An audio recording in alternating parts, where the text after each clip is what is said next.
Well, hello, chat. How's it going? How's it going? Hello to The Last Hero, to Corset LaBelle, to Ernest Brown 6524, to Guadalajara Buddha, and to all you fantastic lurkers. What's up, what's up, what's up? Alright, so we're here to kind of like answer the deepest of life's questions. In this, is Tides of Torment worth $22? No. Everyone who has wondered that incredible question may now leave the stream. All right, now that Wow, Warhammer streamer says that the DLC is bad, buys it anyways, plays it. That's crazy, chat. 6-7. it says a lot about society.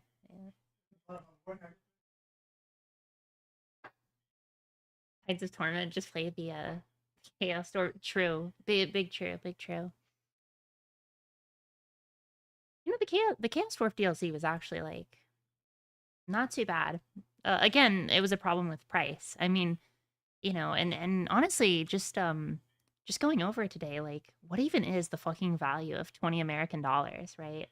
Is this inflation? Is that what we're experiencing right now? Kinda crazy. All right, so in terms of mods, we're doing a pretty bare bones setup. We're going to be doing Ass Ladders Begone, Immortal Landmarks, Caravans of the Old World, Better Camera, Fudge and Vassals 7.0 in the event we ever deal with Vassals, and Victory Conditions Overhaul, because I'm curious if there's any new Victory Conditions.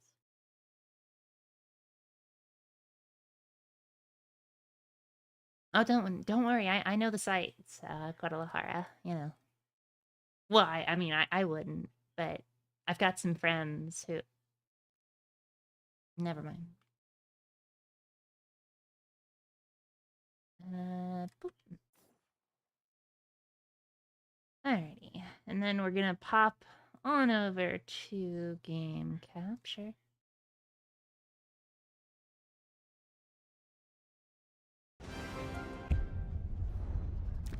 And you know, chat,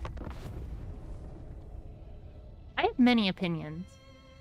I have many opinions on the, all the updates and all the reveals and everything, Medieval 3, all this sort of stuff, and frankly, thank you for the hydrate. Frankly, all I can really say is that I'm skeptical. I'm very skeptical. Rome 2 has burned me. And I tentatively came back into Warhammer across my college years, right? And yeah, it's like I like the whole like Nagash.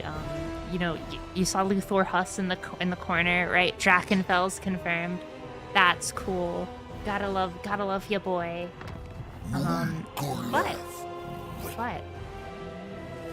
kind of funny how CA is doing end times content, because it's kind of like the one piece of content that no one wants to touch, right? For obvious reasons, and yeah, I'm just very curious as to how they will navigate that. I'm very skeptical. It's a big boner or little boner? He's a like. Nagash, he's a big boner, and he has many little boners, okay? So, our three options are Sail the Faithless, T'Challa, the Denied One, Sea Lord Aisling, and we also got, I mean, granted, like, the update for High Elves and Norska also gives us a lot of new mechanics with the Old Lords that we might check out as well, but I want to play Sail, because I fucking like the Northmen. Specifically, I like the Kurgan and the Dolgan. And, you know, he's not a fucking Norskin. Okay, I mean, Throg's not a Norskin. If you want to be technical, Throg's a Northern Kislevites, but I'm not even gonna talk about that, okay? You know, so... Alright, so in Norska, I'm just saying chat. Sail the Faithless, he's a Dolgan, right? In Total War, in CA's view, okay, The Dolgans are just more Norskins, okay? The Dolgan tribe is nothing but an abstract, okay? Right? Sea Lord Aisling, you know, the naval character, okay? His entire lore being part of the sea. There is no sea. It has just been pushed to an abstraction, okay? Slanesh! T'Challa the Denied One. A hot hypno snake lady, and yet she's not fucking me right now. It has been pushed to an abstraction, chat. And guess what? Okay, I guess what I'm all trying to say is that it's all smoke and mirrors, chat. It's all smoke and fucking mirrors. Okay, we live in a society. Just play Elthari. Alright guys, time for another Eltharian playthrough. Oh fuck, I forgot to change the difficulty. Yeah, so I'm so used to playing on SFO Grimhammer that like you actually have to play very hard on vanilla, because if you don't, like, this game's just actually too easy. Does this say dorkable pork or porkable dork? She oinks, for she does not know. Very true. What's going on, Ghost? What's the TLDR of your rant? We live in a society. Chop Chop Par says... Oh shit, the hot one is streaming. Thank you, Pyre. You have some angry rants, but the snake lady has got you in a bad way. Look, Your Honor. You know, Your Honor. No comment. No comment. The art's good, though. You know, Bjorg Bearstruck was my Wifrit party's first boss, like, ever. Like, unironically, and like the first God, probably like the first like 6 sessions of Warhammer Fantasy Roleplay First Edition, before, or not First Edition, 4th Edition, but our first season, right? Kind of before I actually knew I would really get into it. Chaos has choked. Alright, so we're gonna, there we go, settings, here we go. We're doing enemy forces have a basic range selection. Do they get buffs is the question. I'll put battles on hard and campaign on very hard. That'll be acceptable. Alright, let's do this. Zephyr for the hydrate. Thank you, Zephyr. Welcome in, everybody. How's it going?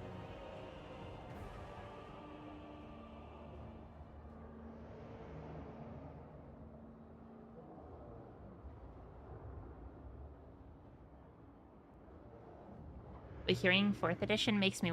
Wifrit 4th edition is not that bad. Honestly. It ain't that bad. There's a couple pain points here and there. But honestly, I really love the build complexity in Wifrit 4e. And that's what makes the game, like, for me, as, like, someone who enjoys, like, mathing shit out, you know? Who enjoys, like, making, like, weird builds. I like that.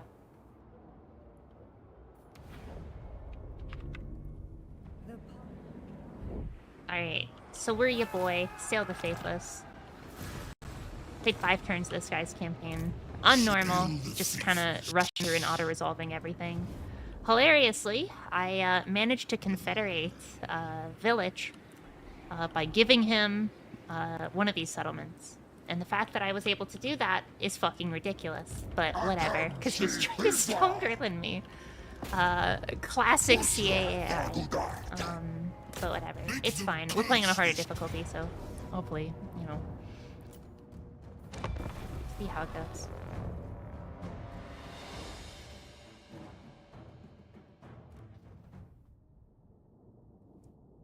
There is always, like, that one, you know, because I remember back in the day in, like, Warhammer 1 and 2, there would always be, like, that one type of Warhammer player who wouldn't seek to play the game, but just game the system. You know, like, they would just play as a lord and just sack the same settlement for unironically 80 turns. And it was just like, but why? Like, that's not even fun. You know what I'm saying? Like, are you really, like...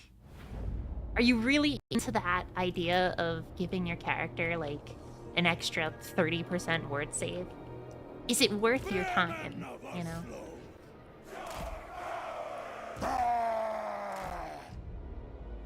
Sail the faithless. Divide and conquer!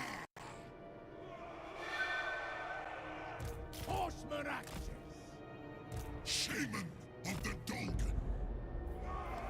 Master of the unholy storms!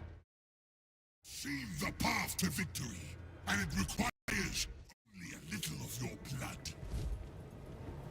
I'm not downloading Stalker Gamma right now, am I?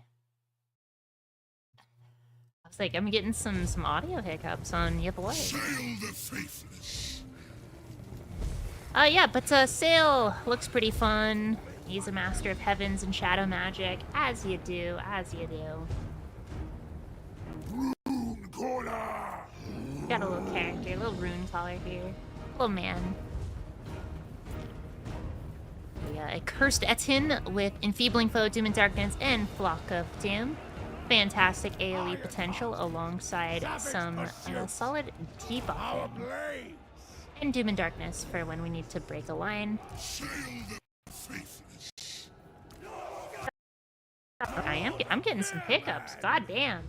God damn. Might have to turn on the bitrate.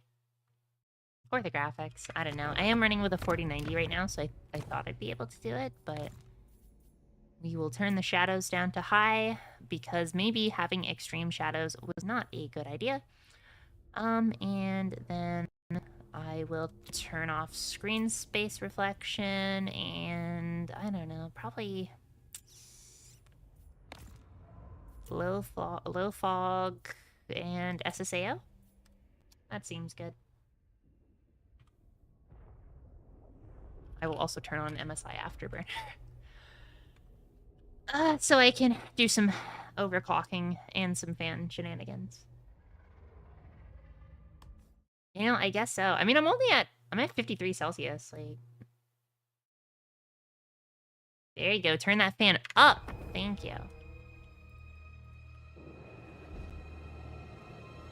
Anyway. What's the name of the Wind of Heaven? That's gonna be Azir.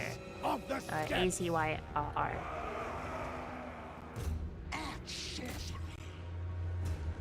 Axes, driven by bloodlust. 53C in Moonlander units is like enough to cook an egg. Which is fine for a GPU. GPUs have a problem at like 90C. You know, I haven't actually... Okay. I do want to make mention, chat. I've never actually had problems streaming this game once I've gotten my new GPU, so kind of weird how I'm having problems now. I am curious as to why that is happening. I will turn off anti-aliasing, despite the fact that this will make me very sad.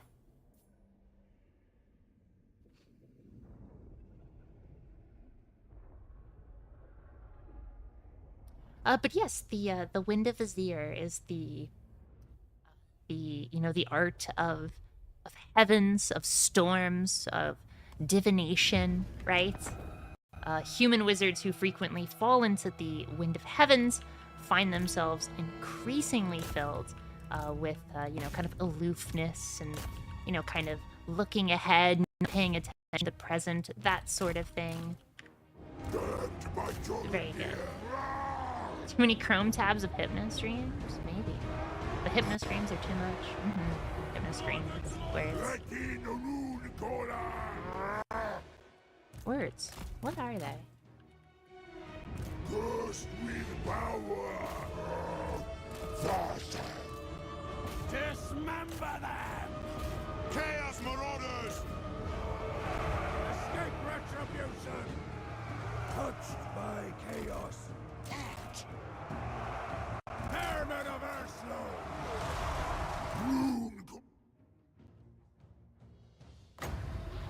Did you get blue-balled by the CA 25th stream today? I wouldn't say blue-balled. I saw it. I don't really have a lot of opinions about it, honestly. As with all things CA, I am highly skeptical, and that is the extent of my feelings. Hola!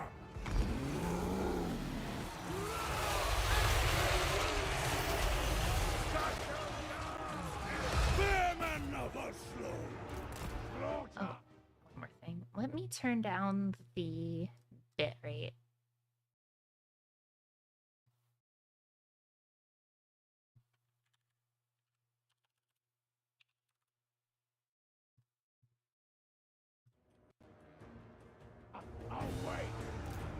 None survive! $20 on Lego Total War. But look, they did say they were doing a new fantasy IP. Spread agony. Horseman act! Savage pursuit! Touched by chaos! Divide and conquer. I see beyond. Strength in spine. Axes!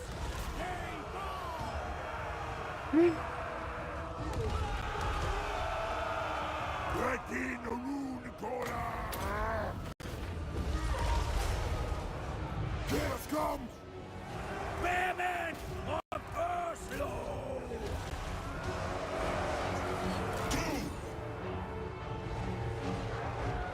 Slaughterers of the ring!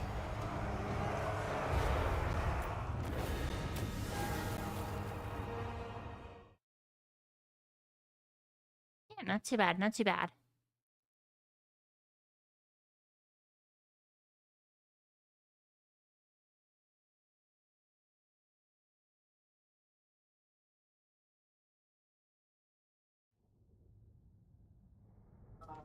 Um,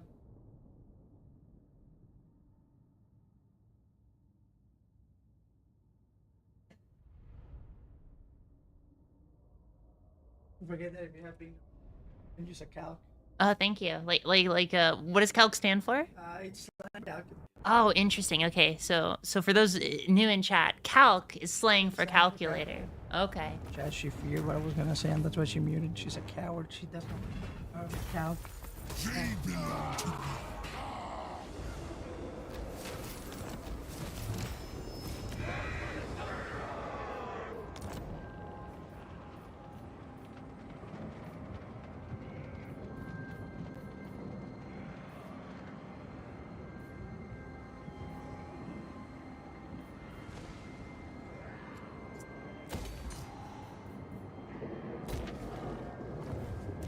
Sail the faithless.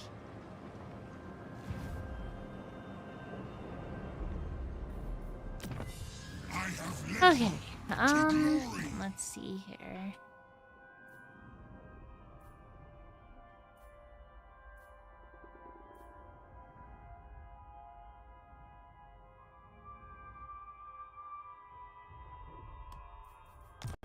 This is the correct path. That's a good question, Guadalajara, regarding the walls. Didn't they do that in a previous update?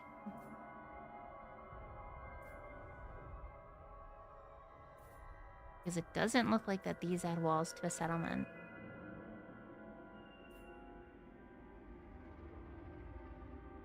Nope, they did not evolve walls. They still remain 8 men.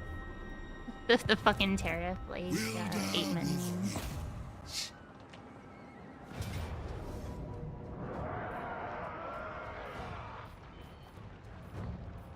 I might have to play this pal.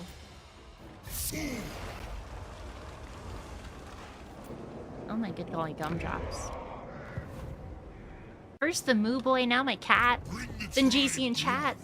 This is too much. It's Joker.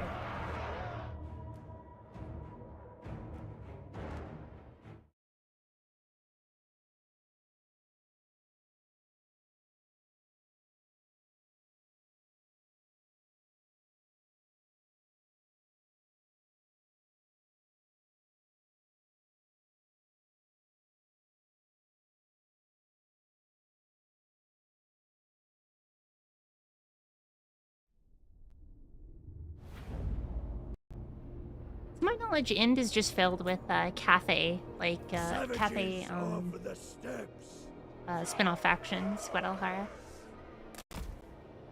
Honestly, that's been kind of a problem with Total Warhammer 2 and Araby. Slaughterers of the The deserts of Araby.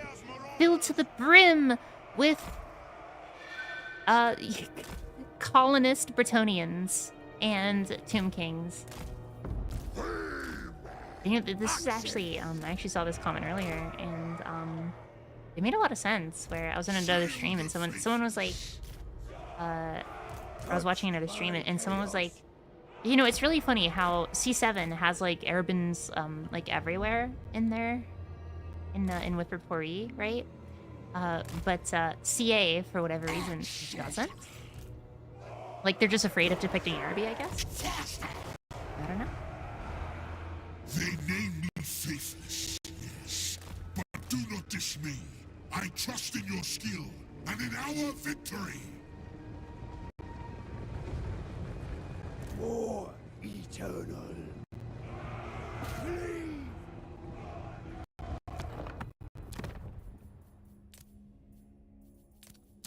Oh, whoops. Go to... Oh! Oh! I played the game, it immediately starts breaking. Many such cases, CA. Very cool. There we go. I want to... Just gonna unlimited that shit. Hopefully that helps. Or hurts. We'll see. But no, Ind is populated, but only with Cathay factions. I mean, you know, you some like Monkey King stuff or some fresh stuff, but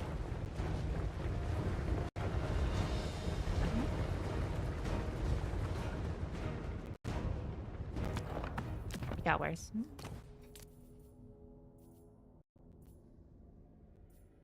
Oh God. Do I dare turn down the resolution scale? The worst option.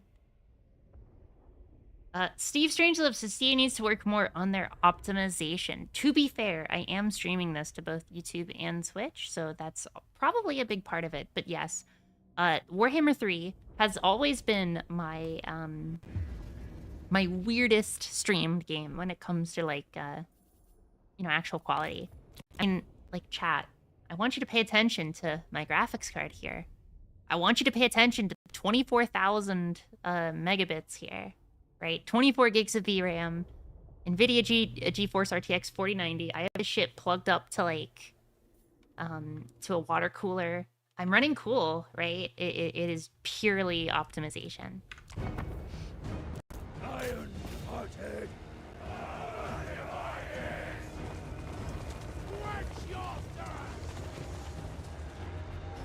Sail the faithless. True. No, very true. Flesh from bone. Sunder them. That's it.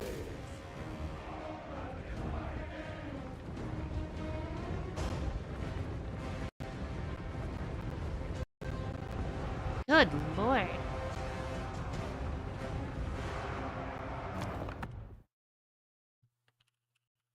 Yeah, my system is pretty good. I have a 13th gen Intel Core i9, 13900K, 3000 megahertz, 24 cores, 32 logical processors.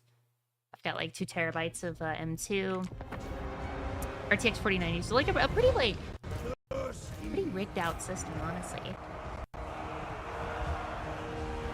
Burst with power. Will I buy a streaming PC just for Warhammer 3? No. I also imagine why the, this might be why the Warhammer community, in terms of Total War, is probably bigger on YouTube than it is on Twitch. It fucking lags all the time. when you play on, you know, it's like it's much easier to play the game and record it rather than stream the game, because the effort of streaming the game for whatever reason is rather extreme. Hippie, thank you for the subscription. How's it going? 26 months. That's crazy. Thank you. Savages of the steppes.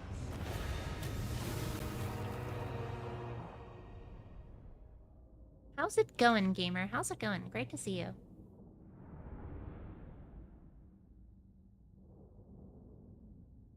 It is the dual stream, I'm aware. I am aware.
Oh, this game doesn't have a natural... Doesn't have a natural FPS cap either. Damn. Weird. Oh well. It's fine. For a joke, you should have loaded up the Call of the Beastman mini-campaign. Yeah, just download Warhammer 1. Yeah, this is the update. It's pretty cool. Alright, hang on. Let me actually look at a skill tree before we kind of get into this here. We have Backstabbing Sorcery. Causes damage to combatants. Not bad, not bad. Got a, So this is just like an AoE damage buff. Not bad, not bad. Imbue Durability. Fused with Dark Magic, Empower and Exploit. Leadership 8. I mean, honestly, that's not too bad, especially considering the fact that we're running with Norska, and Norska generally has, like, alpha leadership.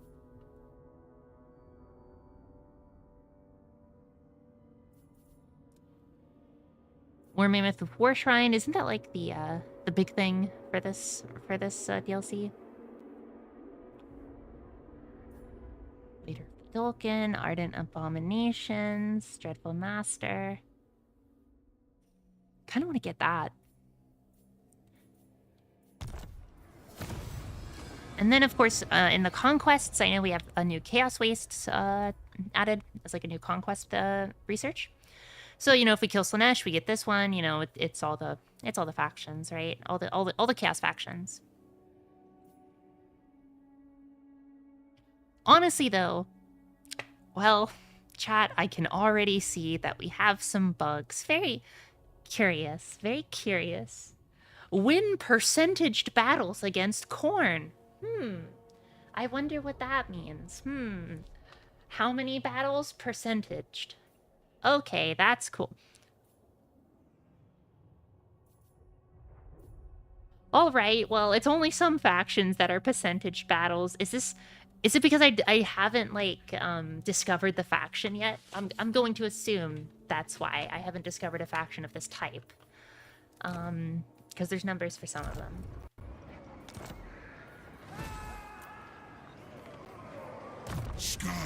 Then our little hero, we got a little Famir Noble here. Favored by the Matriarch, giving us, yeah, it's not too bad. Basically a frenzy, essentially. Regeneration, Warrior of the Femir, Crippling Onslaught, Shrouding Mists. Not too bad stuff. Warshrine was in Game 1, it's new as a mount now. Yes. Can I be honest with you, chat? I love the Femir. I was talking with Hippie about this. I remember last time I was playing Warhammer on the channel. I love the Femir. GW should give me the pen to update the Femir. I wouldn't like make them more accessible. I'd make them worse. Like, I would take the Femir and it'd be like an expansion character in Fatal or something. it'd be really, you know, I'd be dark and fucked up and a psychopath. Yeah. Follow me. You have no better option. Steve Strangelove says, by the way, PoE 2 announced its new class, the Druid. He can shapeshift into bear, wolf, and dragon. That's cool.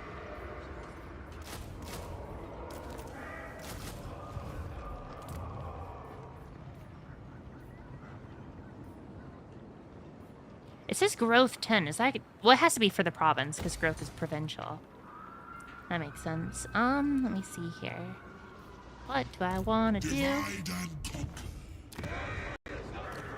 I want to take Desolation Ridge and Rotten Stone, and I want to get the commandment that gives me an extra recruitment slot, because that's what I'm going for in my tech. Essentially, so I can basically build, like, a second army, like, really fast. And that's kind of my goal right now. Vamir can't get worse. Yes, they can. They can get worse. They can get much worse.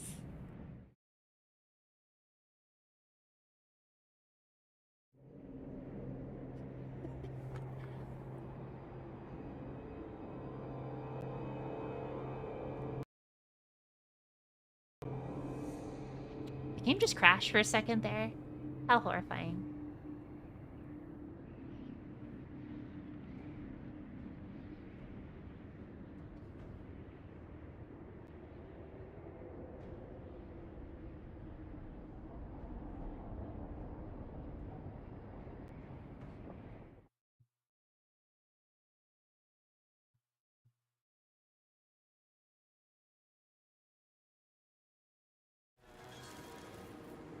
Foremost shape, our enemy shall rule the day.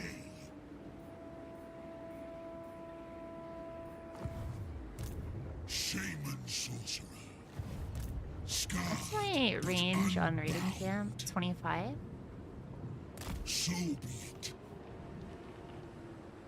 Chat, the lack of anti-aliasing is hurting my eyes so goddamn much. It's fine though.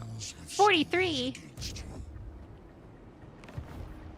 Right. Rating camp produces upkeep, I believe. So that's like the money we're getting, right? 43 is just the profit. As for manipulation, I actually kind of really like this idea where it's like you can do like powers, but then you can piss off the chaos gods and they'll send demons after you. That's very cool. I like that idea. So we kind of have to be, you know, a little careful. So I'm going to pop, let's see here. Honestly, might just pop Twisted Tribute. 250 spoils from the targeted settlement, income from all enemy buildings, minus 80% in the local region, and acquire a random rare magical item.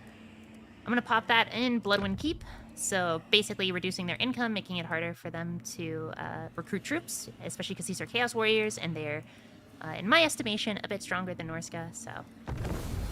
You have the makings of a valuable act. And we got a new item, the Executioner's Axe, which gives us the Executioner ability, which I am so glad CA actually added that on this axe, because the axe, I mean, it was always decent, right? But Executioner is an ability? No, hang on, I'm gonna give that to you, boy. Foremost shaman. Because Valgar here, Valgar the wonderful, Valgar the malicious, you know? He's gonna be our guy. He's gonna be our guy that I go to, okay? Because Valgar, he doesn't respect what I've done to the Dolgan tribe to unite them, okay? But he understands it, right? And at the end of the day, you know, if I were to ask him, you're my top guy, Valgar, and I need you to lead a platoon of cursed Attins, okay? He would do it for me. Because he is the guy that I go to, okay? Exactly, he's Sale's top guy.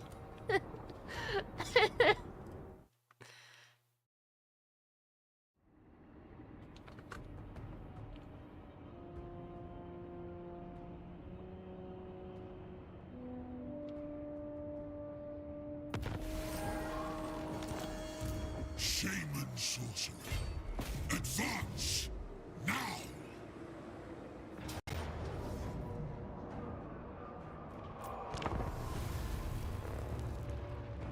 It's time to murder.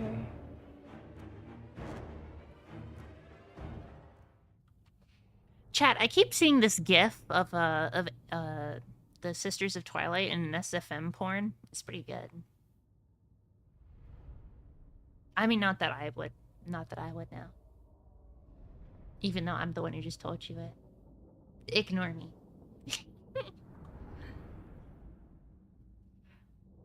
All the bad exactly, Guadalajara. Yeah. Look at all the villains of history, okay? Frankenstein, Dracula, Count Chocula, Booberry. Okay, all of them had a top guy. Yeah, well, you know, my parents were murdered by the Dolgan massacre that Valgar committed. Well, I would have rescued them, so. Iron-hearted. Hurting room caller. Dawas Akamsai. You have been chosen. Coalesce. Sail the faithless. They name me faithless, yes. But do not dismay. I trust in your skill and in our victory. Arch sorcerer. Damn, that was kind of inspiring. Way more than I actually thought Sail was capable of.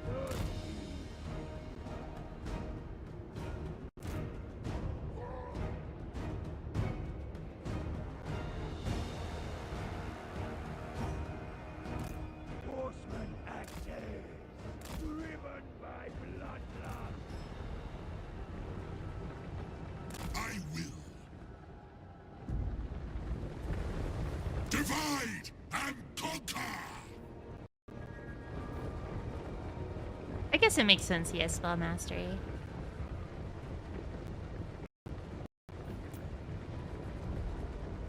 Curse the king!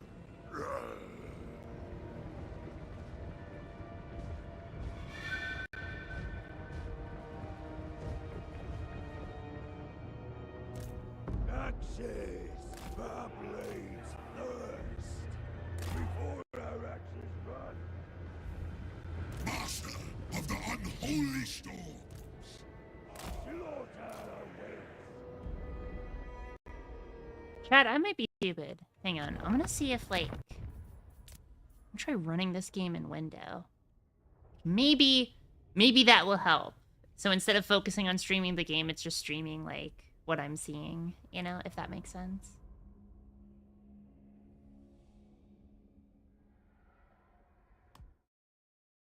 I'm gonna try that. Scarred, but unbowed! No, that might be worse. Savage, God damn it! horseman axis. Warhammer 3, the hardest fucking game to stream. Oh my god.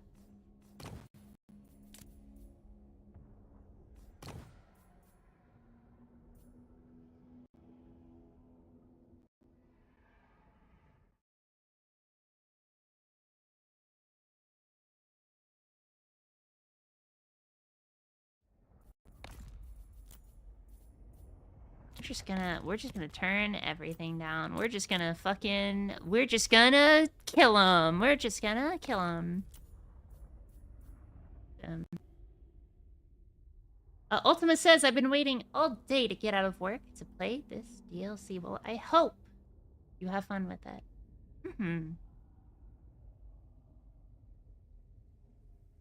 Don't dual stream Warhammer 3 on the same PC. You will run into trouble.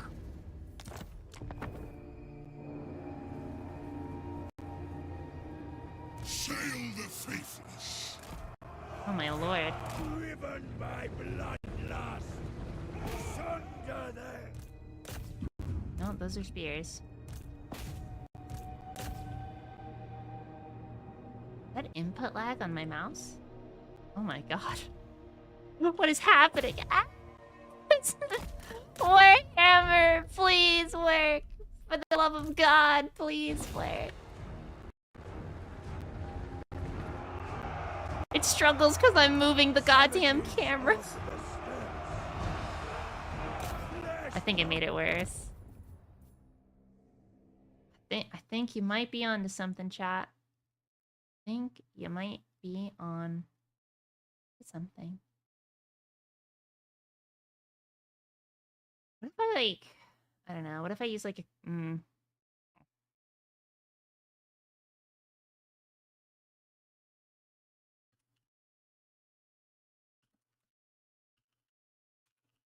Like, you gotta love scuff in video games. If anything, this tells you that Warhammer 3 really needs to fucking get its shit together.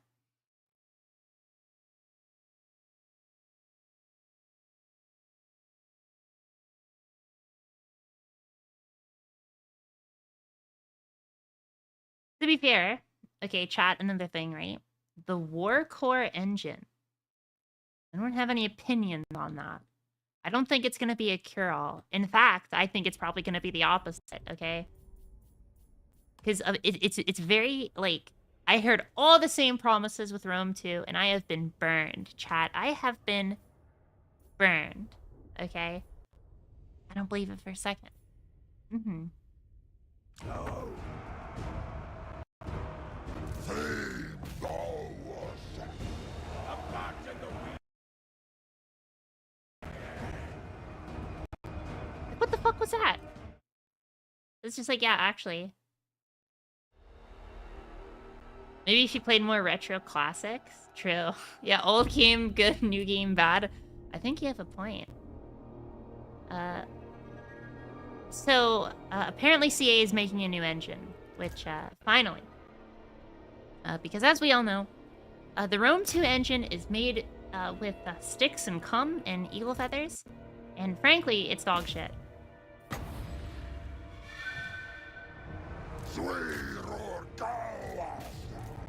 We want their eyes! Shower them!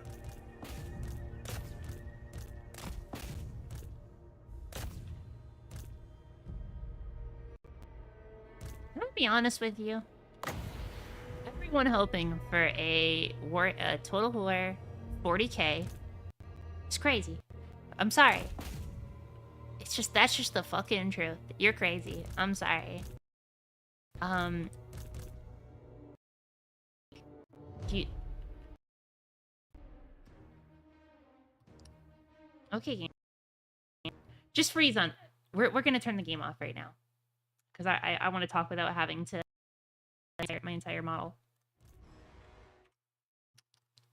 We're just gonna... Chat. Chat. Chat.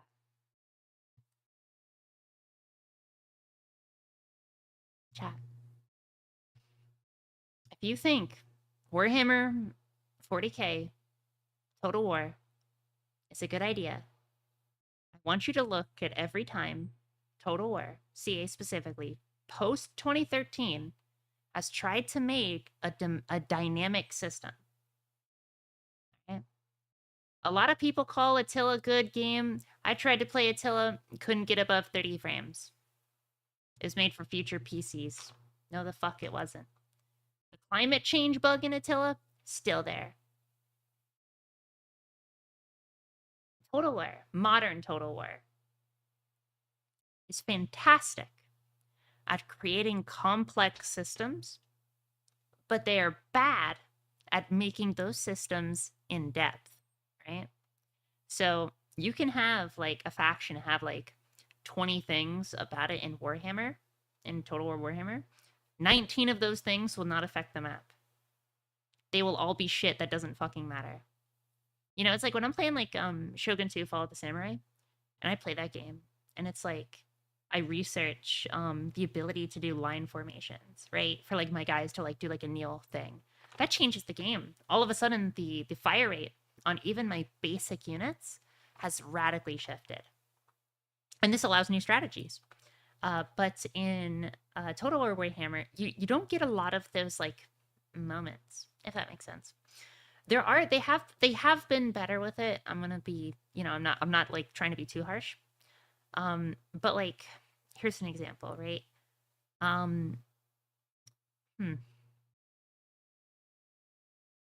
I think the difference is look at, I don't know, Alariel the Radiance campaign, where it's like if Ulthuan, if there's Chaos Corruption in Ulthuan, she just gets like a passive like negative.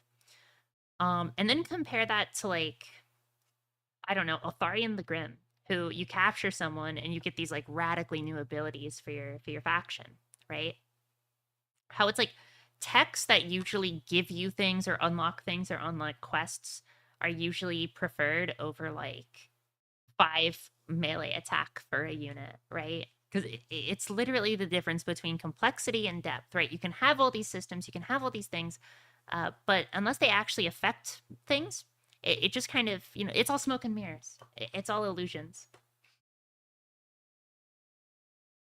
Well, Steve, in Empire Total War, you had the ability to garrison inside of buildings. Was it good? No, but you had that ability, right? And Shogun 2 had some very fantastic, honestly, Shogun 2, the unit complexity was very low. And to be honest with you, I think that actually makes the game better. If only because it allows for a greater depth of gameplay, if that makes sense. Because basically, you have this, like, you know, when you're playing Shogun 2, especially Fall of the Samurai, but to a lesser extent the vanilla game, right? You know, unlocking like Kisho Ninja or something changes everything. Or being able to kind of go in, like as the Hanzo clan, being able to go and assassinate all the enemy generals and the daimyo and shit, and you basically just like, you know, ruin the entire general line before you even meet in combat, and you just get this like massive advantage over your enemy. Stuff like that.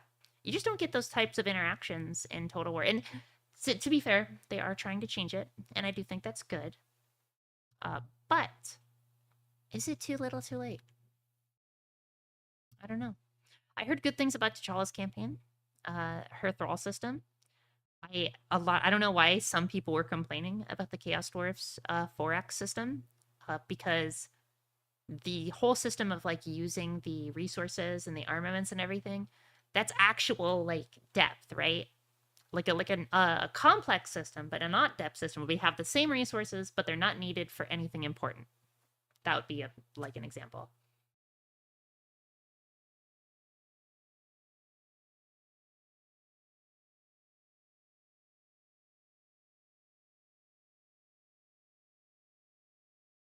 Anyway, that was my point. Oh, God. Give me a second here. Let me...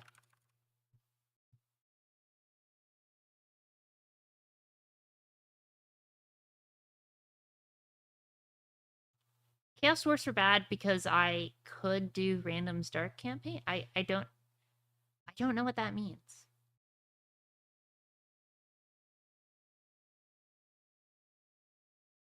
You're gonna have to explain yourself there.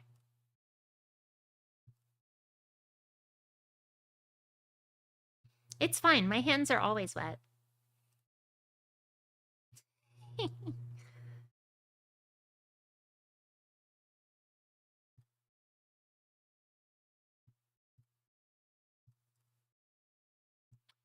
Okay, so I'm gonna go into NVIDIA real quick. Because I'm also running a Total War Warhammer at... Oh, you know what? No. Here's what I'll do.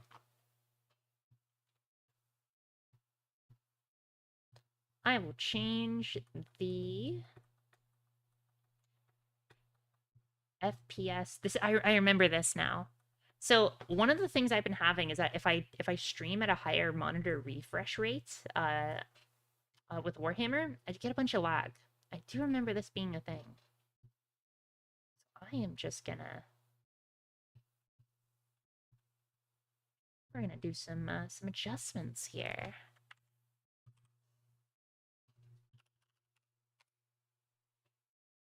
As a treat.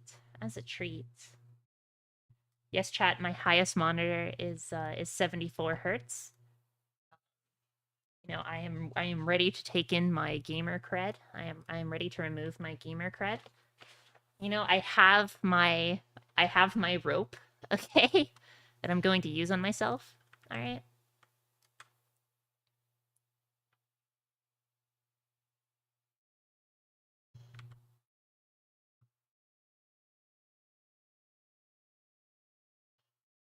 Oh, I see. Okay, I see what you're saying, Guadalajara.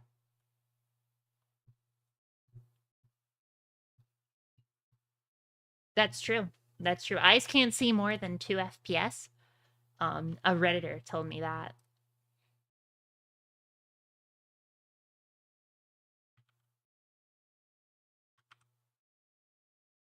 By the way, chat, I hit a luminosity button on my monitor and I fucking ruined the picture now, and I can't get it back. But it's okay. We'll keep on trucking.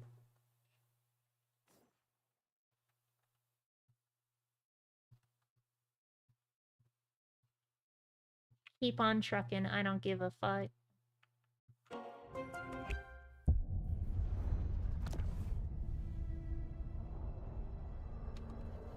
Exactly, exactly. Pew, pew, pew! Oh my gosh, guys, I'm winning every battle! Oh my gosh, this is so cool. Oh my gosh, if only you could see it. Oh my gosh.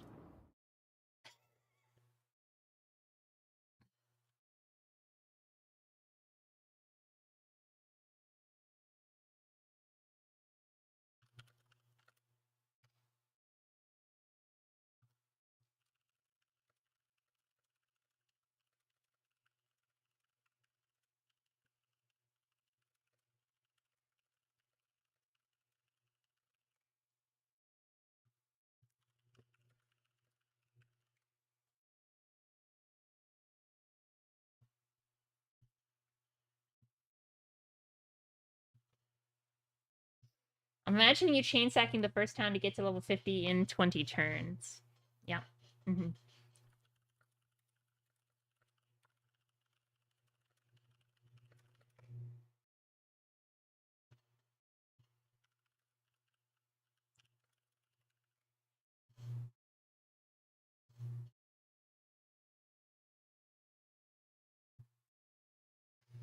Oh, God. Oh, this is so excellent. Chat, the other day, not the other day, the other week now, PayPal restricted my account for donations. Very fucking cool. Why? I don't know. What did I do? Oh, man. But I guess if in future, I guess stick with like Ko-Fi or some shit. Do I have my Ko-Fi link or something applicable, some sort of relevant thing? Streamlabs maybe. That's a or Stream Elements.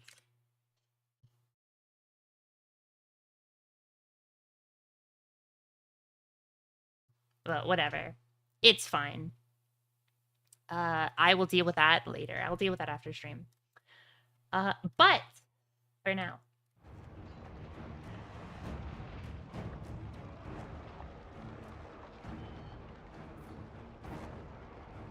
Are we getting lag? I don't think so. I don't think so.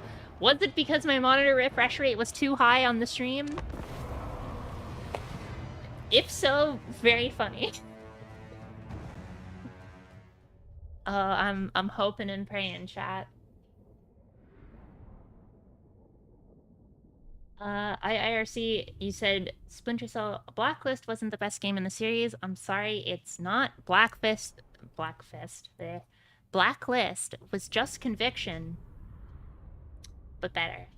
And Conviction was dog shit, so Blacklist... Words. What are they? The English language.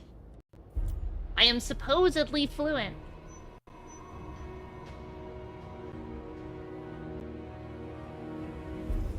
Okay.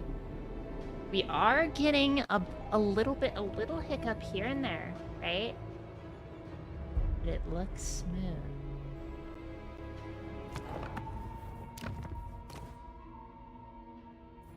Okay, I am happy to know that my settings reset.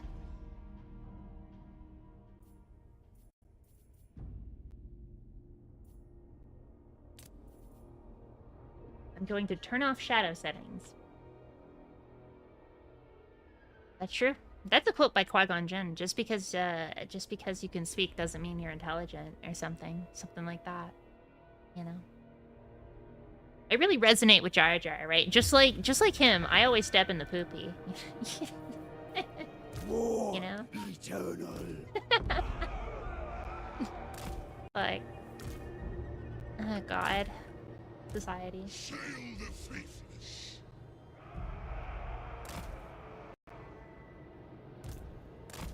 Zwir Galasta.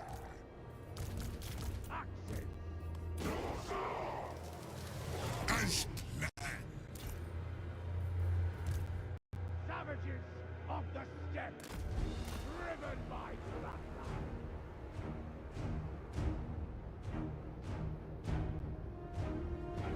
Is it the lava? Is that why the game's lagging?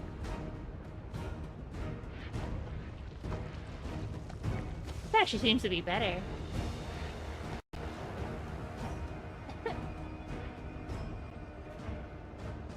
Is it the VFX?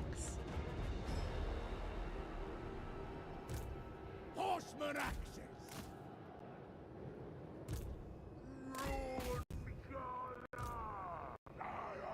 Perish.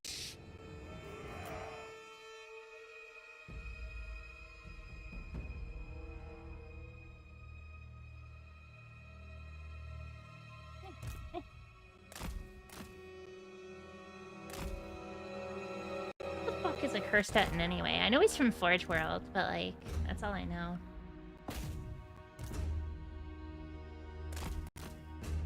A mutant, perhaps. Sail the faithless. Go on now. I was untainted once. Touched by chaos. Chaos Marauders! Axes. Cleave.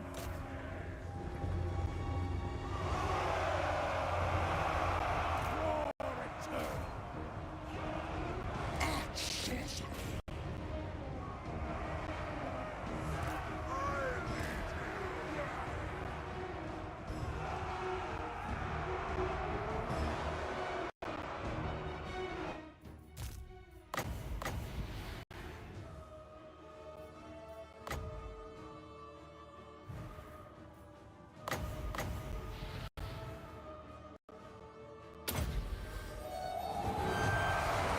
Ancient rune caller. Corrupted power.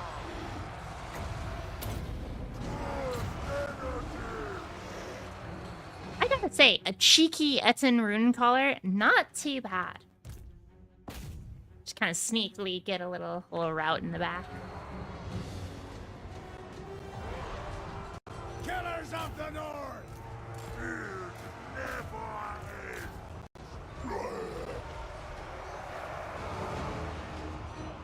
Marauder hunters. Our flames.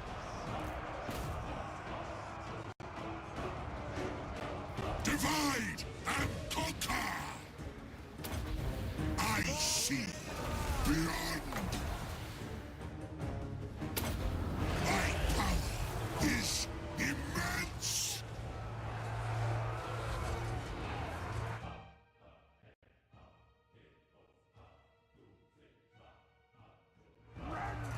Weapons ready. Chaos guide my arm. The winds obey me. Go us a damn sight. Marauder hunters. Don't hinder me. Slaughterers of the weak. Die!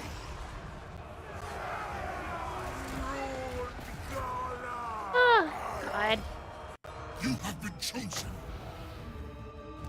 Attack the mortals. No. Cat. What's the new Norska units? Marauder Bearmen. They're just marauders, but they've got like bear symbols on their shields, so like they're like that makes them like cooler, I guess. They're affected by fatigue and whatnot, so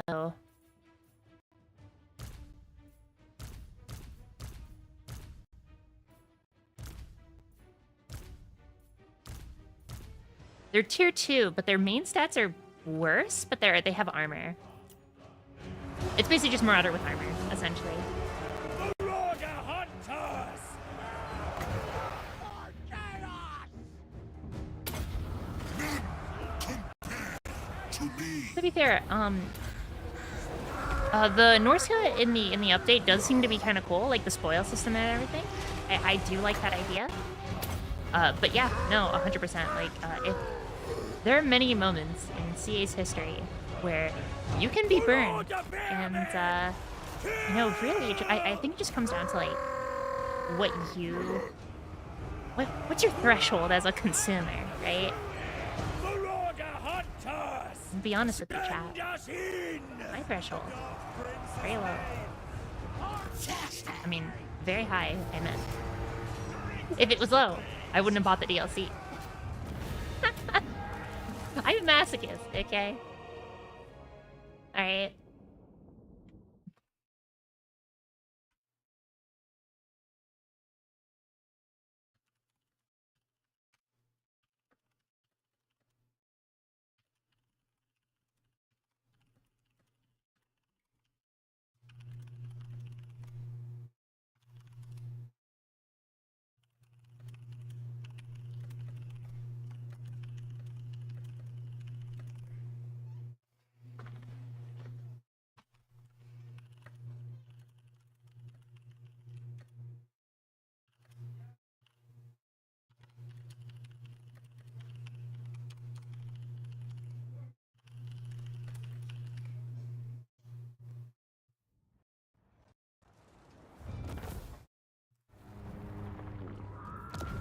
Ah, fuck. Alright. This has sail the faithless. Nice. Actually, just for the Lord. What the fuck was I doing taking settlements? Seer of the wastes. Do I want to? How far? The other side. No. Okay. No. Chaos doors are right there. Scarred, but unbound.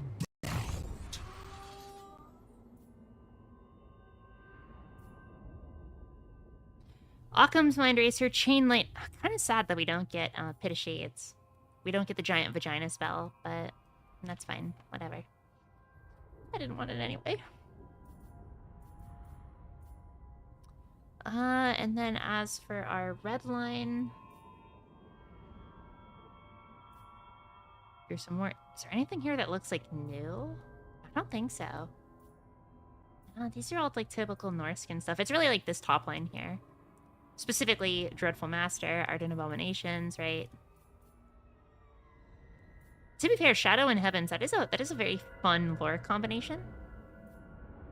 I'm a little curious as to how this will all go in terms of like the passives and everything. I mean, Rolling Skies is kind of terrible, but Smoke and Mirrors isn't too bad. Okay, Rolling Skies isn't terrible, it's situational. There you go. So I think for now, I'm going to try and rush Lightning Strike and Fueled by War. And then at that point, we're... no, for casters, I'll go down the casting lane first. That's what I'll do. Pick up your and Cylinder Bolt. We already have Wind Blast, so I'm gonna go Smoke and Mirrors. I have great. Gotta love Shadow Magic. It's basically Hypno, which is why I like it. Shatan the Black, he loves to laugh. He is a giggly fellow.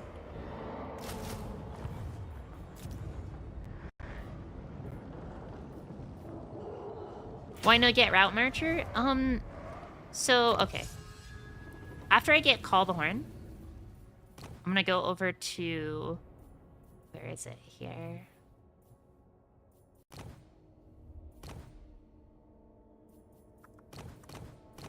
I'm gonna go over to Stronger Ores.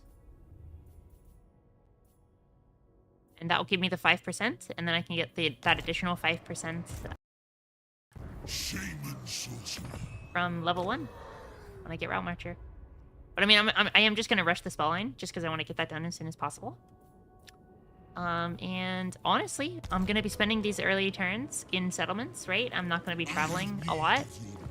And if I go from Rotten Stone to Desolation Ridge, right? Like, that's not really giving me that 5% back. You know, I'm only capitalizing on the extra 5% if I'm moving at max speed every turn, which in these early turns I won't be anyway, because all the settlements are close together, right? But I'd much rather just rush down my spell line, max out my spell list. If I wasn't a spell lord, I would do it, but the fact that my abilities are locked behind experience just kind of incentivizes me to do my spells first. However, Route Marcher as one is very common.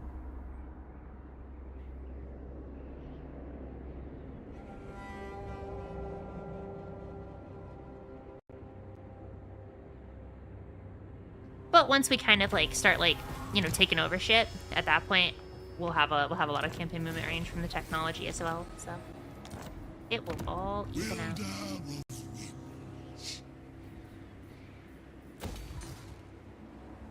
Give me that growth. Ba-da-ba-ba.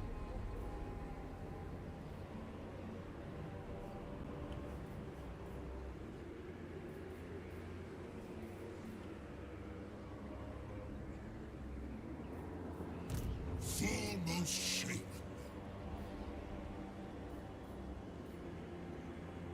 Marangatu says, hello there, porkers. Hello, Marangatu. How's it going, gamer? Oh, welcome in, welcome in.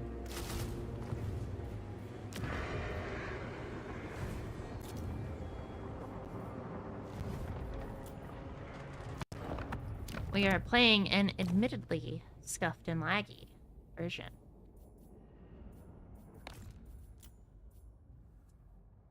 of Total War Warhammer 3. What's up?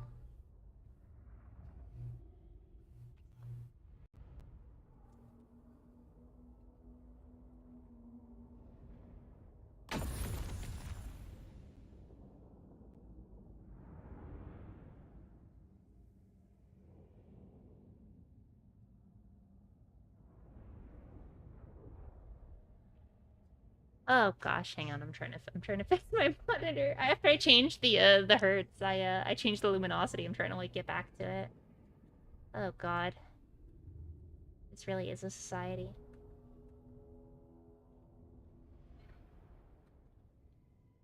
Come on, go up, you bitch.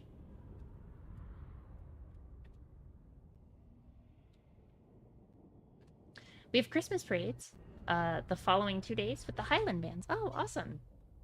Well, happy holidays, Marigatu. Merry Christmas. Merry Crimbo.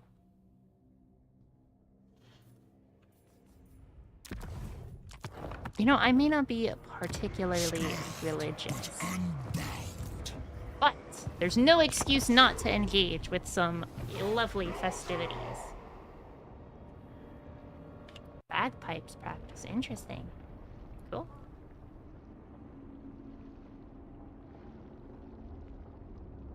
You know, my ex was part of like an Irish clan, and apparently they did like bagpipes and kilts and shit. Not them, but like their like family or whatever. Was it Irish? Might have been Scottish. I'm sorry, I don't know my UK lore. Did I commit a heresy right there by implying that Irish was Scottish or vice versa? Apologies. Alright.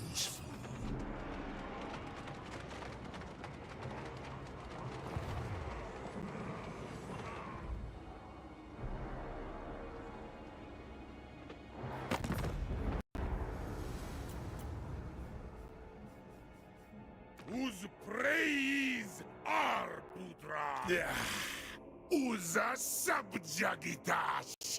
Uz jastavna kazakikish. You are subjugated, you just have not realized it yet. Damn. That's what a dominant should say to me, and then fucking like never mind.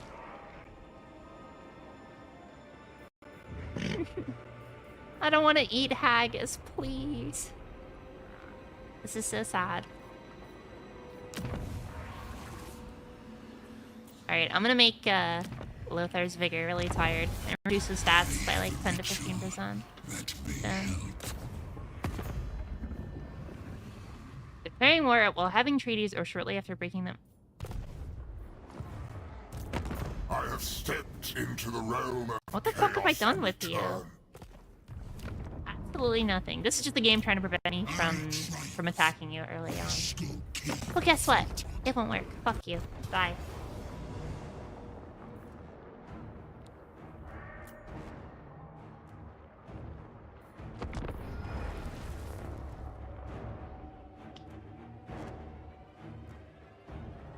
Don't you feel jolly? Don't you feel merry? Oh my gosh, that reminds me of the, don't you feel stupid? Hey, what's that in your pocket? What's that in your pocket right there?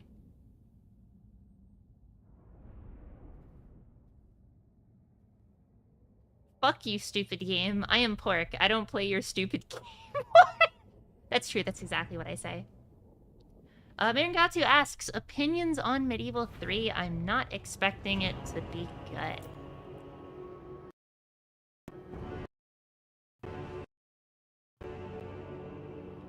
Very cool game.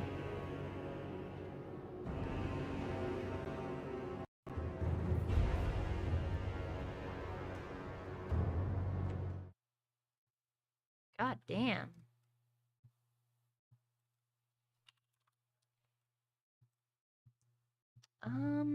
Shit.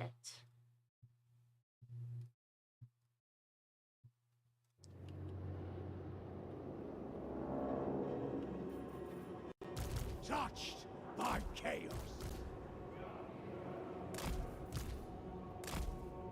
I will say this, when it comes to that, CA has made very lofty promises in the past. I am hoping the recent level of relative fan distaste regarding things like Shadows of Change and kind of the very lukewarm touch upon the recent DLCs has shown them that, you know, like a different style of game is probably for the best. Will they actually follow through on this? I don't think so. And that's my thought.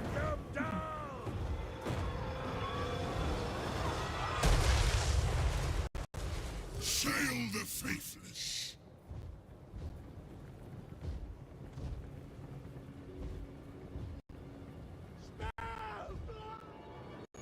They will succumb! Thirsty slaughter away! All will be despoiled! You know, playing on very hard has really kind of made me see that, like, here's another thing as well, right? Because when I'm playing as these horsemen, on normal, they're actually, like, pretty good. But in very hard, they're fucking useless. Like, they actually do no damage, right? Like, the end result of Total War Warhammer results in doom stacking being, like, the best thing that you need to do in order to, like, win. To be honest with you, doom stacking is not fun. I think it's fun, like, once, right? But, like, I don't know, man. I want to, like, play, like, big armies. I don't want to play 20 dinosaurs who just win. You know, does that make sense? Marauder hunters!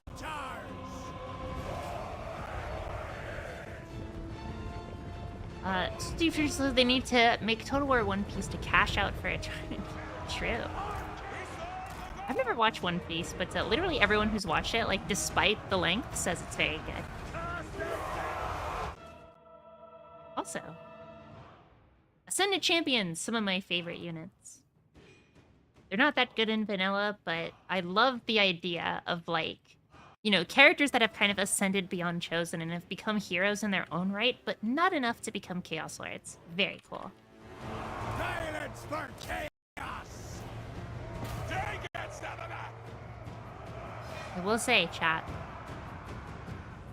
this game's poor optimization for streaming has soured my taste of it, but there are some cool units in the pack.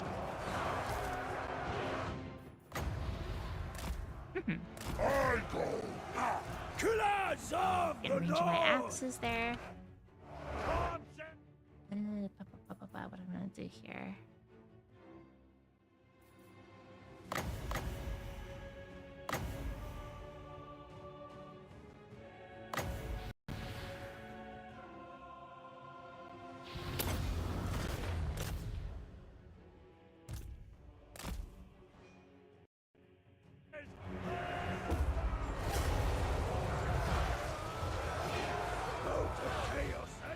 Weapons ready! Servant servants! Ready to fight! Frankly, I'm very glad that we're getting some Vampire Counts content, because good fucking lord. Good lord, chat. It is time. It has been since Bretonia came out, since 2016-ish, 2017, that we've had Vampire Counts content. And they're my favorite faction. So as you can think, you know, like, I was starving for years. Throwing access! Slay every mortal! Also, I'm very curious how they will do Drakenfels. If they will make him an ancillary, I will fucking cry. But if you look in the trailer, you do see a corrupted Luther Huss kneeling before Nagash. So Drakenfels is confirmed. Very, very fun. That's something I did not personally expect, but it looks like they're kind of going balls to the wall, which also brings in me just a tiny bit of hope. Just a little bit. Sound my ear. Chaos! It's different.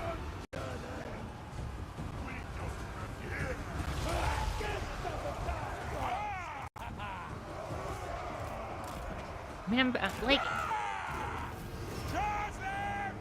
regarding the Vampire Coast, I'm still on that, like, idea that, like, Aranessa was always meant to be a vampire. Everyone calls me fucking crazy.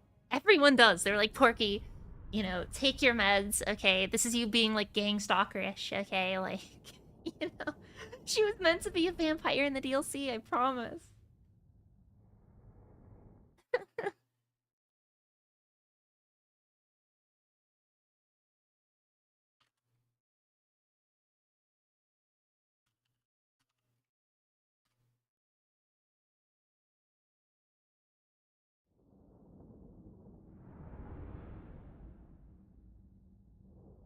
I know vampire accounts got, like, halberds and some coast, stuff.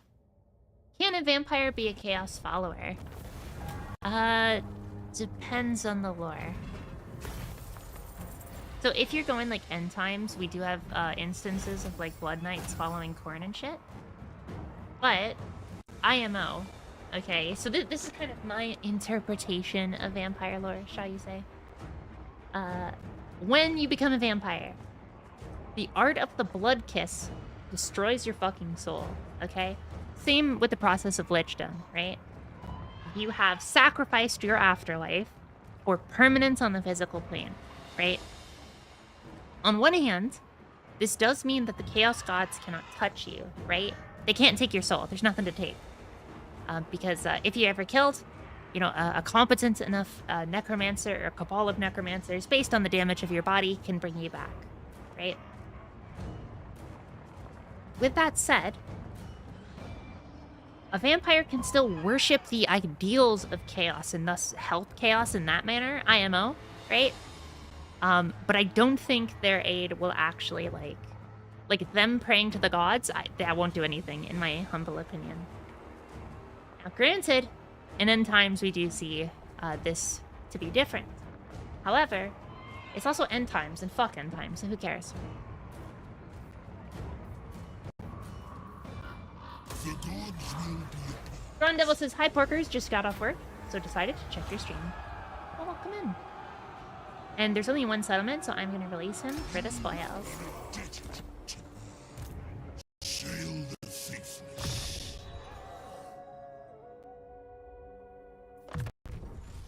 Greater means, greater ends.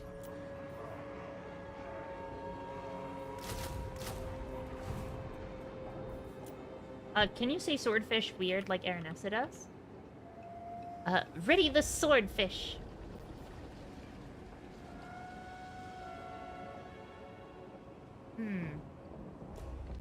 That's a good question, Strange Love.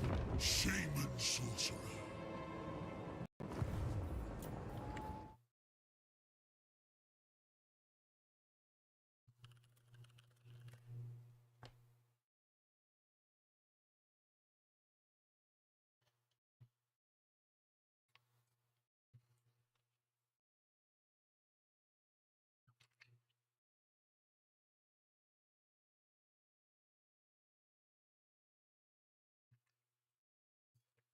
Here we go.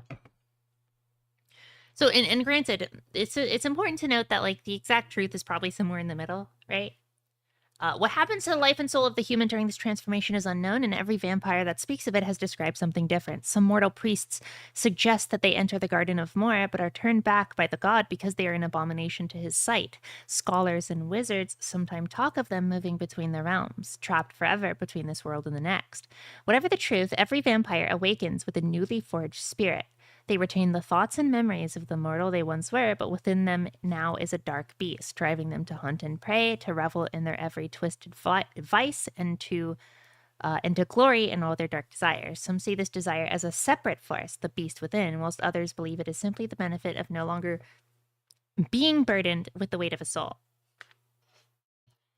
Is the soul gone, or is simply the threads that are connected to the soul are gone, right? Like, who knows? Who knows? And I think that's, you know, kind of part of it, right? Which, personally, I think that is a decent method of using the unreliable narrator. Because I know modern GW really loves the whole unreliable narrator trope. However, if you have an unreliable narrator, it has to focus, I feel, on esotericisms over like direct concepts, right? Like you don't want to focus on abstraction or you want to focus on abstraction when it comes to unreliable narration. You don't want to focus on like hard truths, unless I guess the story is around that hard truth. But even then, right? If the reader gets the impression that the writer doesn't know, then like kind of destroys tension, I feel. I'm just ranting. I'm just going.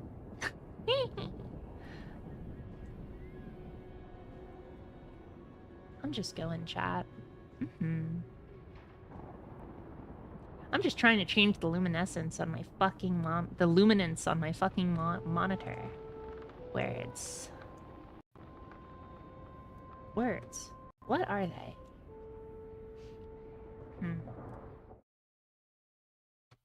My theory is that you unbind your connection with your soul, but this opens a lot of questions, like why do they deform into a monster after centuries? Why is this related to sucking butt? Why Isabella works for Nurgle? Because Nurgle raised Isabella and corrupted her. As I said, end times have bad lore. We all universally... Okay, alright. I'm taking off my glasses here, my little philosophizing glasses here. Listen, Guadalajara. Under the tenet of the social contract theory, okay, we all agree that end times is not canon, okay? Isabella never worked for Nagash. That never happened. Or Nurgle, excuse me. That never happened.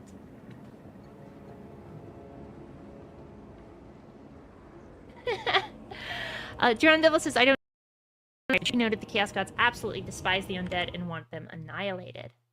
So it should say a lot when the most chaos-corrupted undead is a still living necromancer. That necromancer is Heinrich Kemmler.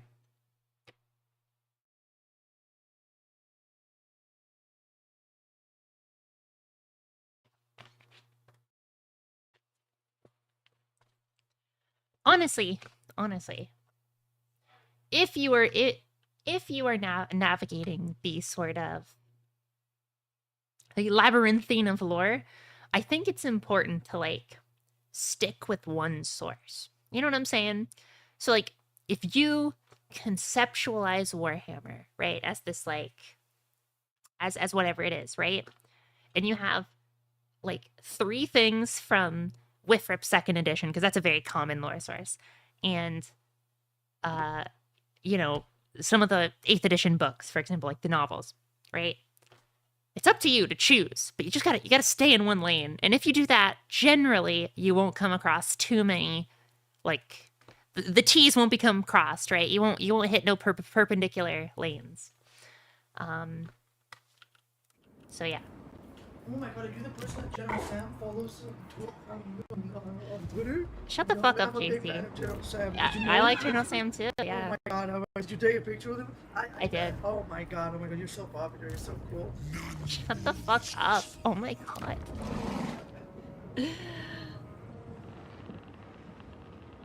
Guadalajara says, Porky, which Bretonia lore are you with? 3rd or 5th?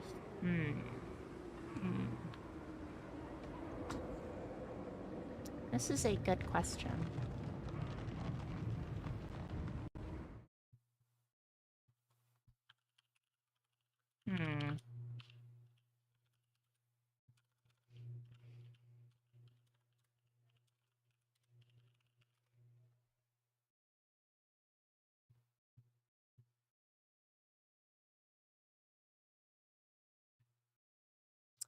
I'd probably say 5th.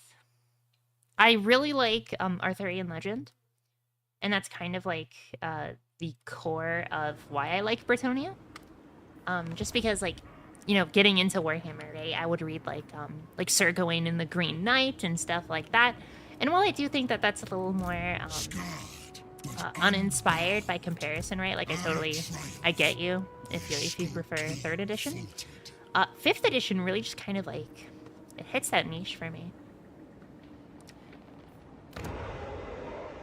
My ideal Bretonia is a 5th edition Bretonia that kind of turns the gears just a little bit back away from grimdarkness, right? So things like the 9/10 share, you know, kind of that sort of stuff, right? I don't like that, right? But I enjoy... I enjoy the idea of Britonia, okay? It's kind of like looking for happiness, okay? Like I try and constantly chase the dragon of Britonia. But has the dragon ever existed? Or am I simply yearning for its existence? And in my yearn, I create some sort of anima. I create some cause and effect relationship. You know?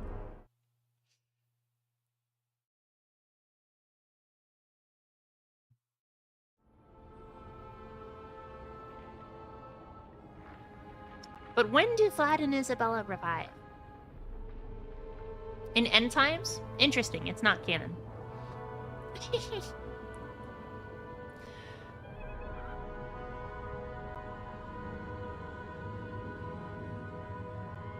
problem with Britonia is that the roster is boring as shit and underdeveloped. I'm going to read that out and I'm going to provide no comment. But just know that one day, when you are wishing for the hordes of knights to save you, they shan't.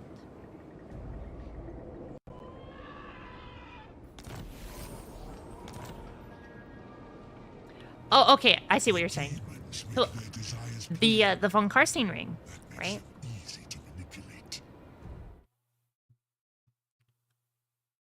When he died, he got thrown onto the stake, right?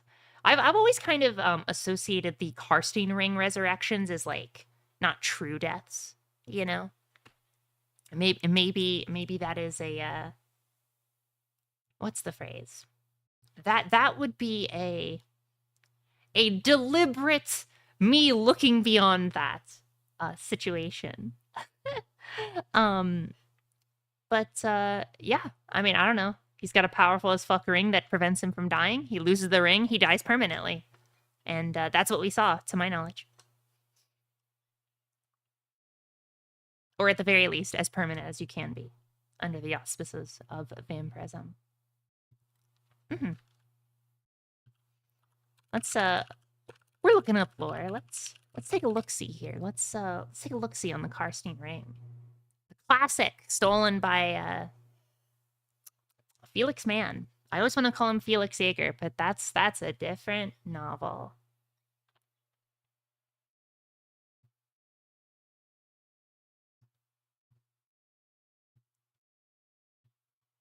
The Karstein ring was most famously worn by Vlad von Karstein during the Vampire Wars, fought by the Vampire Counts of Sylvania against the Empire, during which it saved him from final death many times. It was stolen by an imperial thief. Rumor has it, blah, blah, blah. Manfred did it, yeah, etc., etc. Damn. Not a lot on the ring. The only two sources we have for the ring are Night's Dark Masters and 7th edition Warhammer Army book. Interesting.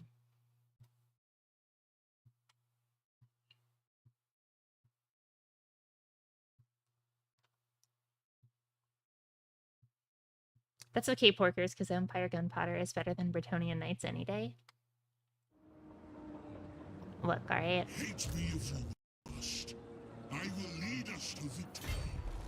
I'm not gonna get into it.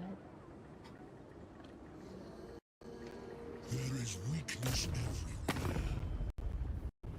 You know, Conrad's like just kind of forgotten, right? I feel both Vlad are both famous and infamous for their own reasons, but Conrad is just like he's the bloodiest of the three, right? But he's just kind of like there. You know, he's just kind of like the dickhead that no one really thinks about.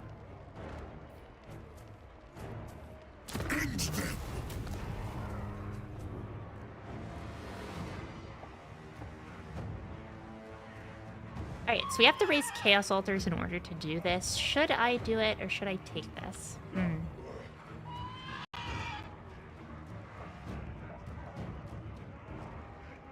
I feel I should take this settlement. Wait. Iron Storm. Is this connected to... Shit. I should have looked beforehand. Ah, whatever. Fuck it. I don't care. Chaos is chaos.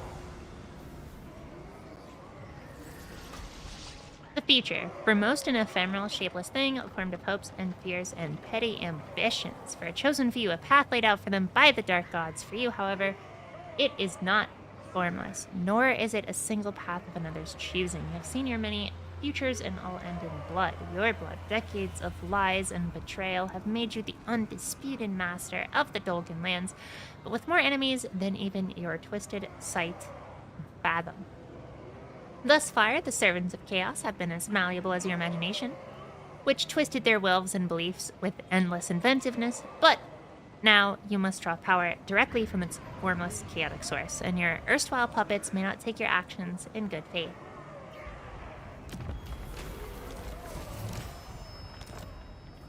Thanks, we got some tea. Hell yeah. I see the other side.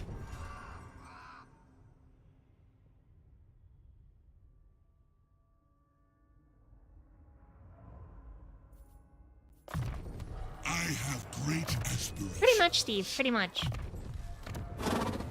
Like, I've always seen it as, like, the ring kind of prevents you from truly dying, right? Whatever that process is. I mean, it's magic. I don't gotta explain shit type stuff, right?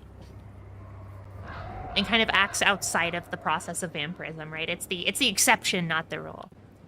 That's kind of always been my my viewpoint. Divide and conquer. Follow me. You have no better option.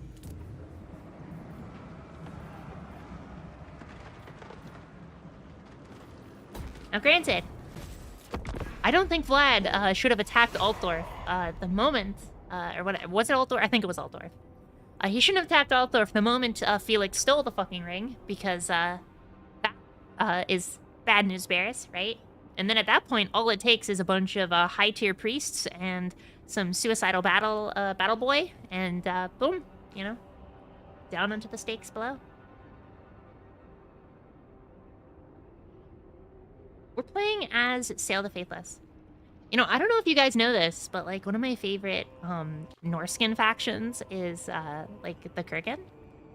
Specifically because in Warhammer Season 2, I made a Gandalf-like character, a Gandalf-like Kurgan character for the group, as well as a custom kind of story for the Total War demon character, Azric the Maze Keeper, who has, like, no fucking lore. So I made lore for him. And I... essentially, the idea was that Azric, being a Maze Keeper, right, the Maze Keeper, is a keeper of Tzeentch's crystal maze, and as such, he sees the fates of those who die and go through the maze, and can thus change it. Being a part of Tzeentch's sphere, specifically of hope, fate, and change, because, I mean, I think pretty much they're all change, right? Essentially, Azric will choose an avatar every, you know, X amount of periods, right? X amount of revolutions or cycles or however you want to do it. And this is chosen from a list of Maze Keeper aspirants, which are a pretty elusive and loosely connected Tzeentchian cult.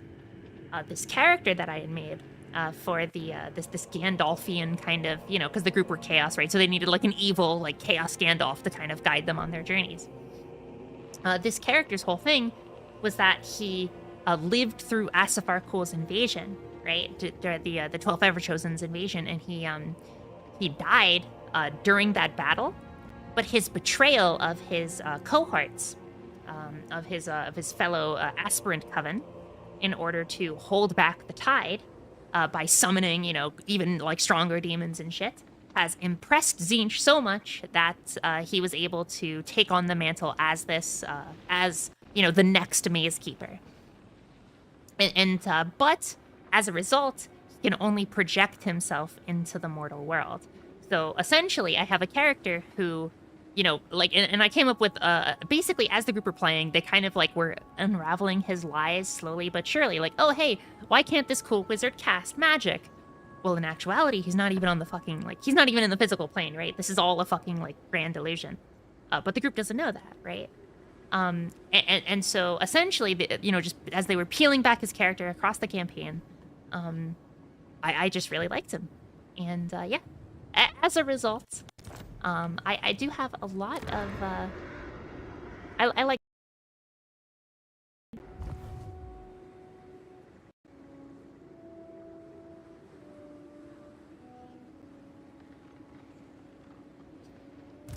I will.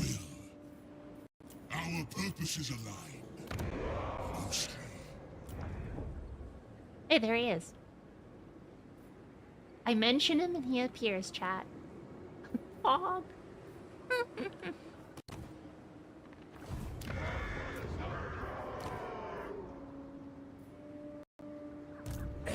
That is a full stack, but that might be a full stack of green skin, so I'm gonna try and hold him off.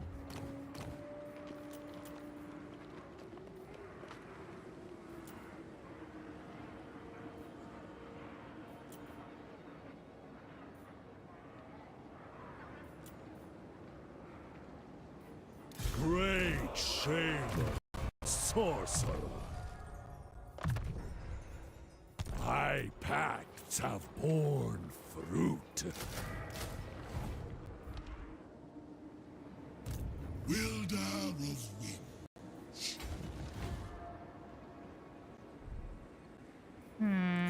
This is the best course.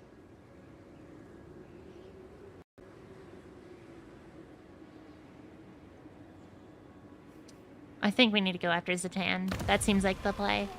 I think.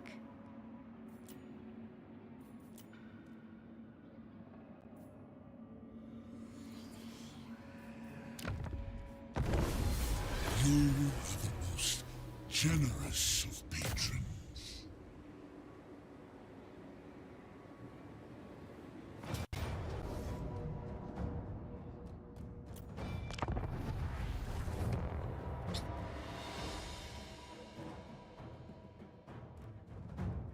You know, I once saw a campaign matchup between Orcs and Skaven, and it was by far the deadliest Total War campaign ever. Nice.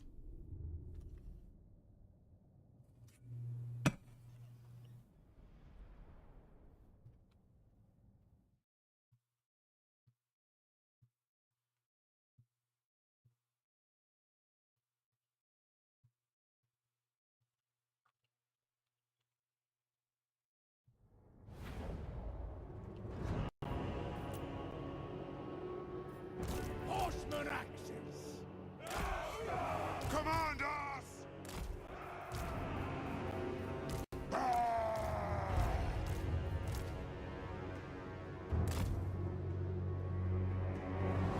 Seven sevens! Oh, come on. Coalesce! Get in formation! Disperse! Scarred, but unbound! Arkham Shahi, Fiend!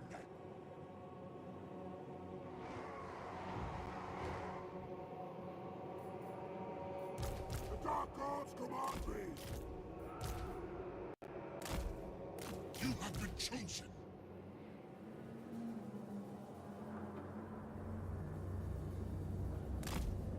Alright, so we're gonna push on this right flank pretty hard because it's just laborers over here.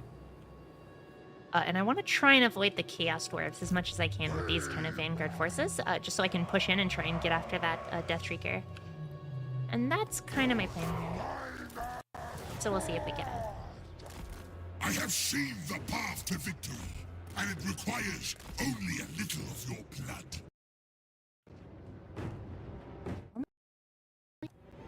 Only a little. Ours are damn side.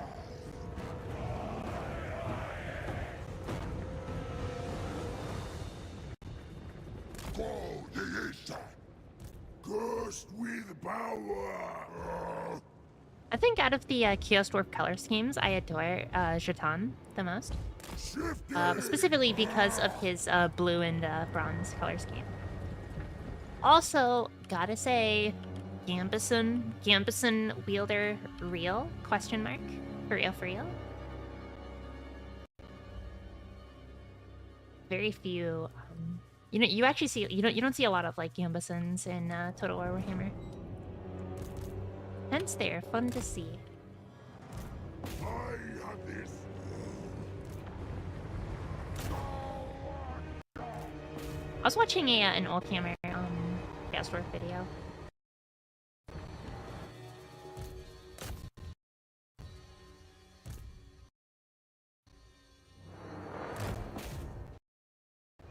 What the hell is okay, chat? These like skips, like what the fuck is going on? You know? Big stinky.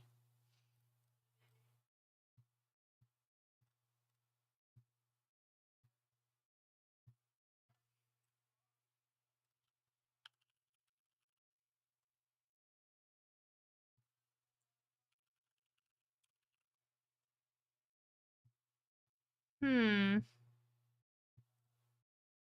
I could see the Brigandine argument, definitely.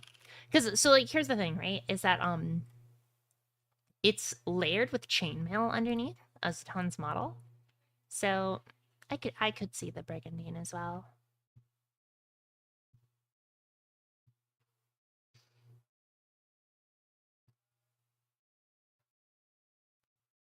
I have like 20 tabs open.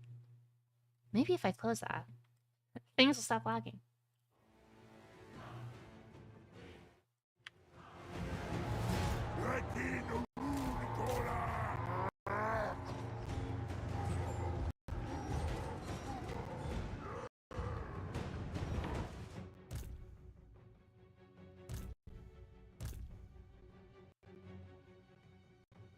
They do, yeah. The reason I like Britonia.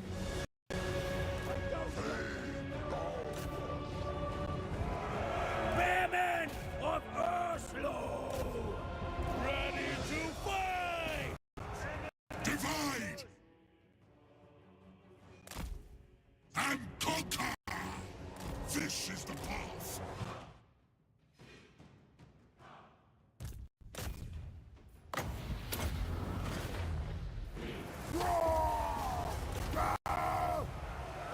Crush on the food!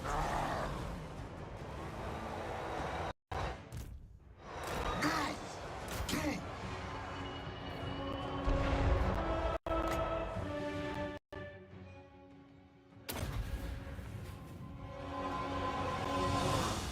Forsake these lands!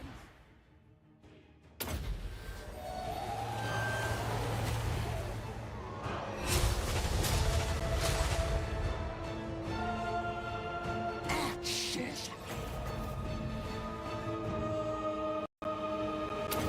Smell that, chat? The heavens to the shadow. Smell of charred green skin. I see beyond.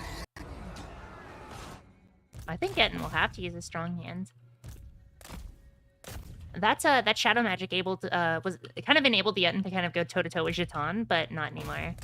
I'm gonna need the help with the Famir Prince. Blast down Blaze Hunger! Love them!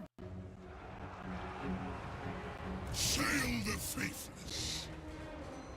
My magic has proven excellent in this against this player, Shaman of the just as I thought it would. Slaughterers of the way! To no one's great surprise, the strongest threat of the Chaos Dwarves are the Chaos Dwarves. Feed your souls! Women of Oslo!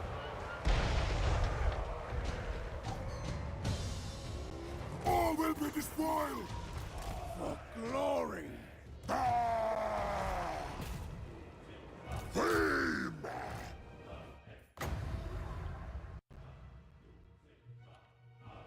Come on, get the execution off. Get him. Nice. Start freeing up some of our units with Doom and Darkness. Push through. Marauder Hunters! Sail the faithless.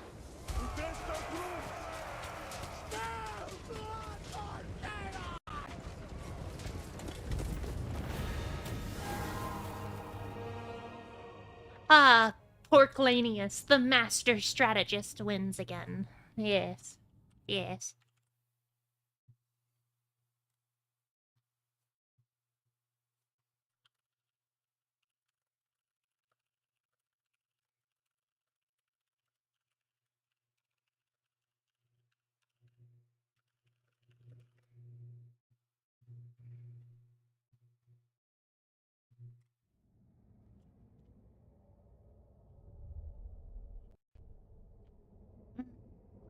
To be fair, chat, I think the Chaos Dwarves are some of my favorite factions ever. I fucking love the Chaos Dwarves. They're so fucking fun. They're so fucking cool.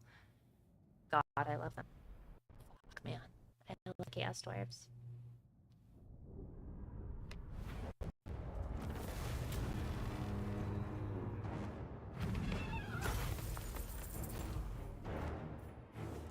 And we're gonna get healing because we have a lot of fights ahead of us.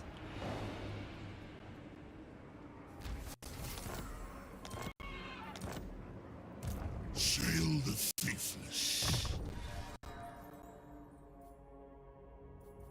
Give me that chain lightning. Must be prepared. A simple task. Could retreat for heals. Can I even stop them from going into Bloodwind Keep? I don't think so. I have led you to glory. Can you do anything? Wound and assault troops. Okay, so nothing. Tonight we feast.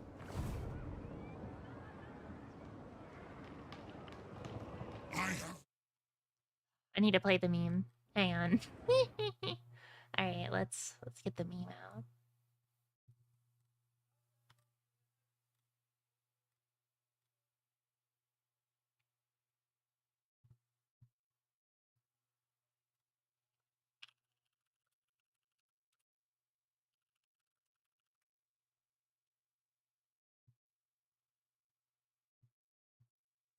The story.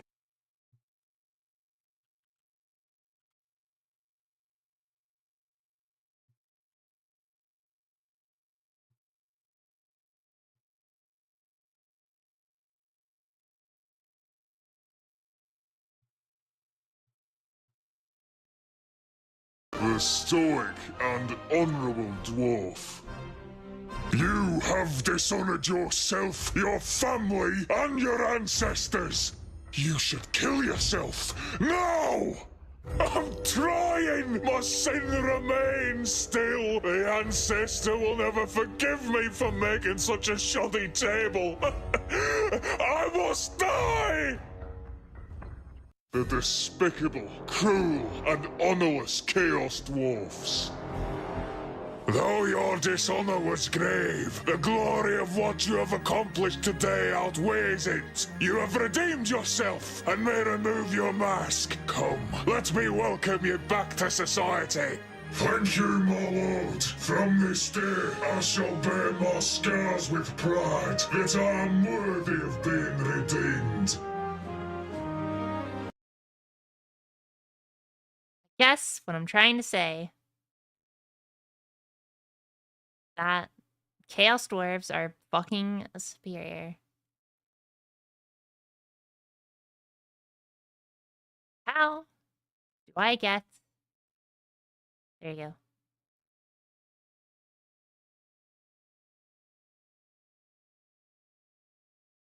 Hey, Ride, how's it going?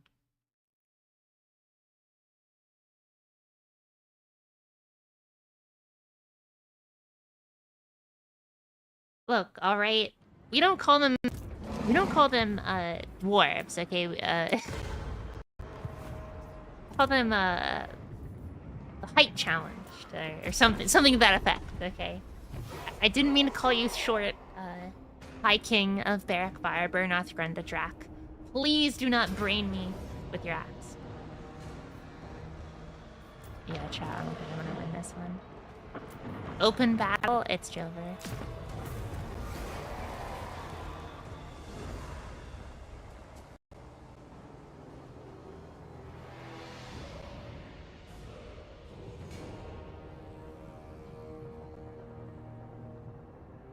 I'm glad you're doing all right, right? It's good to see you. It's almost Thursday. We're almost at Friday, so you know, maybe it's good time to relax in. If you got work tomorrow, you know, I hope it goes well. Oh, it's good to see you, gamer.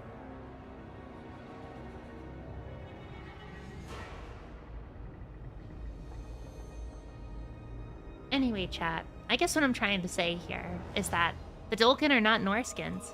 God damn it. It is quite literally the exact same thing, and I'm not joking, as calling a Mongolian a Swede, on account of the fact that the Mongolians and the Vikings both raided. It is the exact same thing. And I will not tolerate it any longer. This foolishness.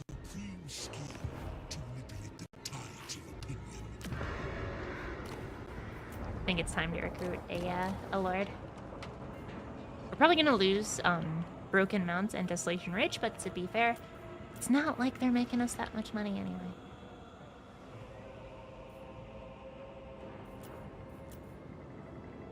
I want something with a lot of, like, spread damage, but I can't do fire magic on account of the fact that Chaos Dwarfs have the natural fire resistance, so I think I'm gonna have to go metal.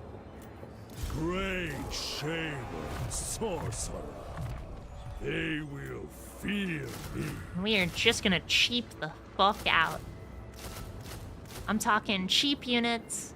Boom. Alright. Just something to kind of fill up and serve as a settlement defense for now. Great Shaman Sorcerer. You take phrenology into it. You know what? That's true. You've got me.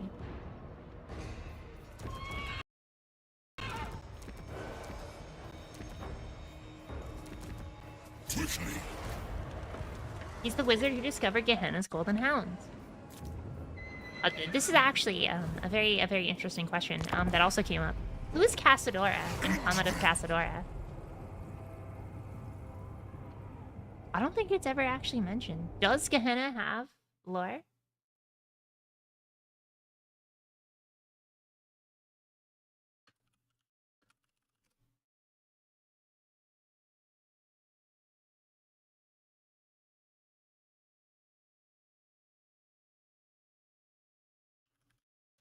Yeah, the only spells that we have, or the only reference to Gehenna, is specifically in spell lists. Gehenna's Golden Globe, Gehenna's Golden Gun, and Gehenna's Golden Hounds. We don't actually have who Gehenna is. I assume he's a prominent metal wizard of some repute. Oh my lord, that's how chaos works. I did not expect that. Oh, chat, I wanted a very hard experience. I'm gonna have to, like, put on my thinking cap. Okay, I'm gonna have to, like, you know, kind of, like, breathe in, breathe out, right? Because you play this on normal, and it's just auto-resolve to victory, right? So, you know, there's a challenge before me, okay? There's a mountain to climb. Fucking climb this fucking mountain, okay? We're gonna need a sick-ass training montage. The fucking Smiling Friends, like, Schmalugal training montage.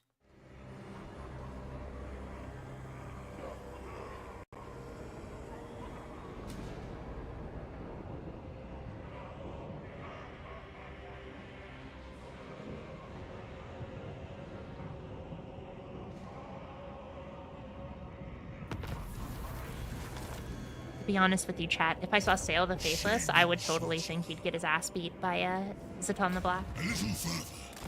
That is what I asked of you. Servant of the Dark Gods.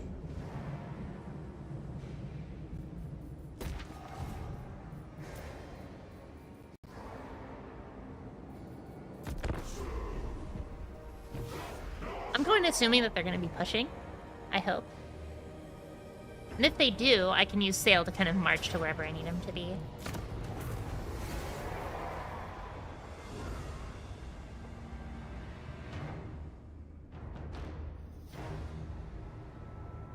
True. True. He's a horseman. He doesn't sail. You know, because it's kind of interesting. In the Tamarkan, the novel, right? It actually says that, like, you know, the Norskins are basically, like, tribal idiots, like, with dirt and shit, and, like, the Empire towns are actually, like, really impressive to them, you know? So, With that in mind, okay. Still the Faithless is a powerful sorcerer, okay, but his men would get fucking demolished by a coordinated Chaos Dwarf force, like in lore, 100% of the time. He'd have to pull out some serious shenanigans to actually, like, make it work. Where can I get Smash Test Cities? I'm gonna sack that, the Bloodwind Keep. The Recopus. Words. Oh my god.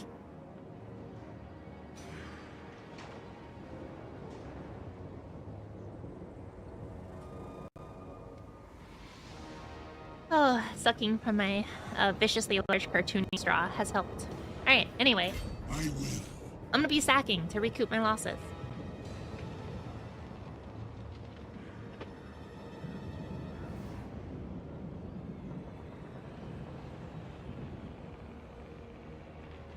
Looks like 50% is the highest ambush success chance we're gonna get in the forest here. Onwards, my warriors. Heed my wisdom.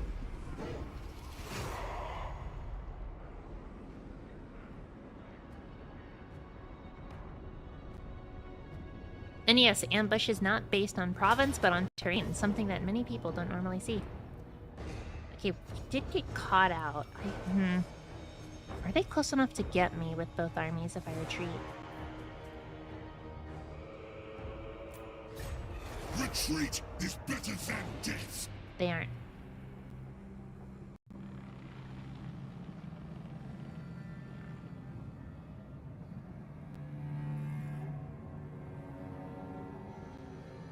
I shall use this to my advantage.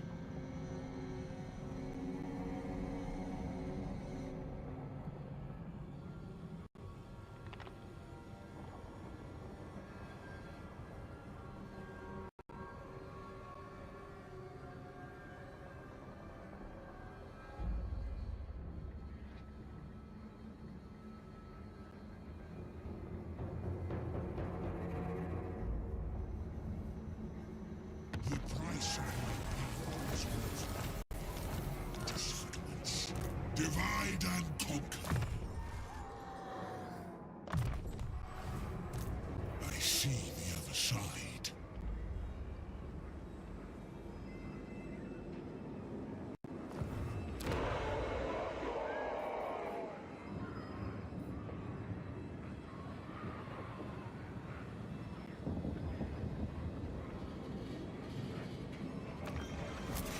Alright, so we're gonna pop Fearmongering for the less enemy leadership. That should be, really help us with the Greenskins.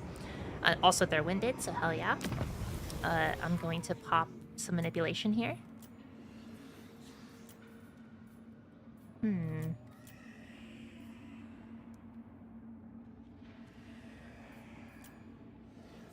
Could make them tired, but... Oh, that's -6. Excellent, excellent. I'm gonna go to this Eldritch army here. Because that has mostly laborers. And I'm gonna -6 on them as well. The ritual that may help. So, we have a -16 leadership debuff on all of these orc laborers, giving them a fucking paltry 21 leadership. I'm going to attack the orc laborers specifically. And we're gonna... Basically, we're gonna try and rout these guys as fast as we possibly can before engaging with the second army. And that is our plan. Not a bad one, if I do say so myself. This army should break pretty quickly.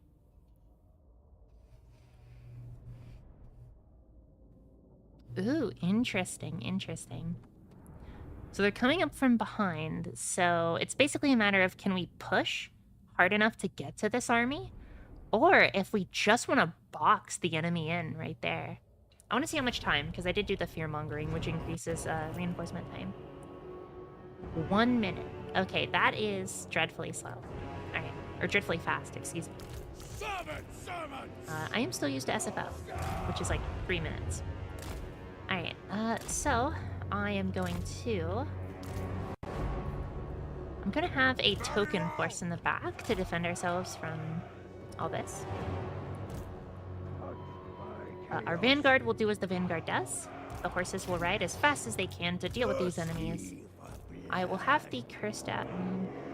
I think I'll have them with the horsemen as well.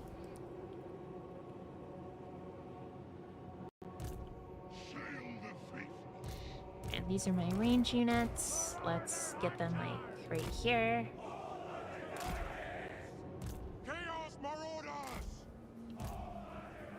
If we had like maybe 2, maybe 3 minutes, I'd feel more comfortable pushing. But we only have 1, and I don't feel comfortable with that. So instead, we're gonna cheese the fuck out of this, and we're going to push them on this ridge right here. And I wish the map were bigger so we could actually see this, but instead they will spawn like right here. Did you know, if you fill up this entire reinforcement space, because this is all unfillable terrain here, they're just fucked. They just can't do anything. Is that cheap? Yes. Will I still do it? Also yes. Alright. Let's put our plan into action.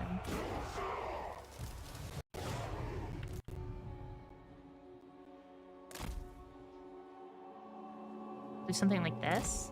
There you go. So I'll give them some room to spawn, and we'll just kill them off one by one. I see our foe. With my considerable talents and your raw strength, we will emerge victorious. Poor Shaitan is about to get cucked out of existence. War eternal. Shaitan Dashbraj. Cucked again. Savage pursuit.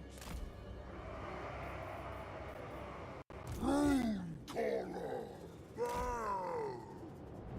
Bury it. Did they reuse the Balthazar Guild voice actor? They might have. I'm pretty sure T'Challa's voice actor and the Mask's voice actor are exactly the same. They sounded like so similar. I know that Luther Harkin and Queek Headbaker's voice actor is the same in this game as well. Once you focus on it, you can't unhear it. So I'm sorry for giving you that cursed information.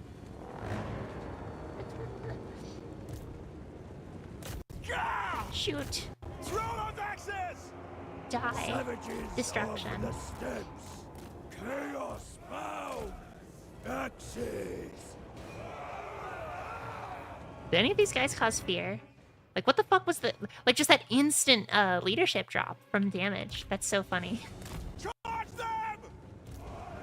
Slaughter awaits. Cut deep. Charge!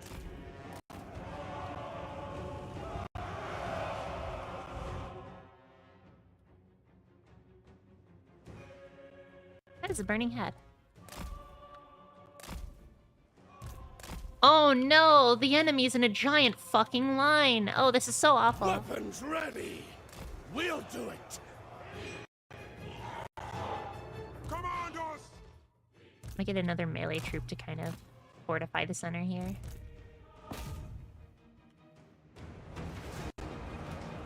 Marauder, Start focus firing.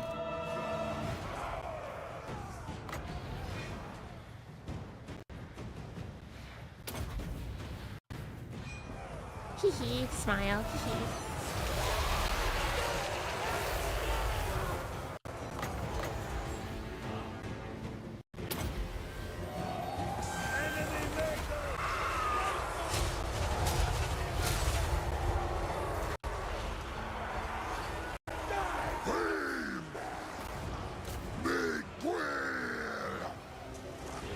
Killers of the North. That's what happens when you choose to spawn on a narrow fucking ridge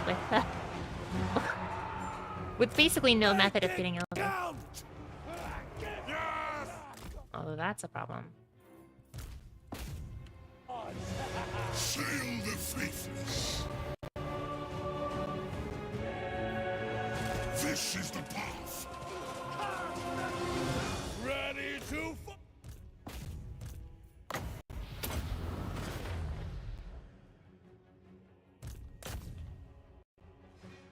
That. These orcs have a full leadership bar and are wavering.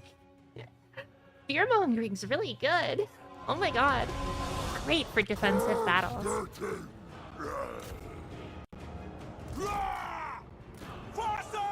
Dawn Devil says, fun fact, that the Empire makes regular incursions into Norsca to slaughter Norskins as a form of population control and retaliation. To be fair, I would too. Especially considering that they're worshipping the, you know, the fantasy equivalent to, like, Cthulhu. It's like, yeah, I definitely would want them dead as well. Unrestrained. Shut the fuck up. Shut the fuck up! Look, I might be an Elgi lover. Alright? Oh, he's fine. Someone bullied GC in Discord for me. Thank you. Can someone blend him alive? Kill him, actually?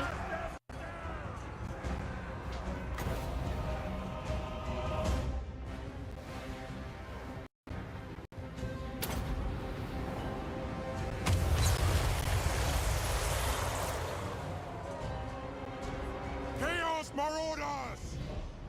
Sail the faithless. Shaman of the Dolgan. Close on the sheep!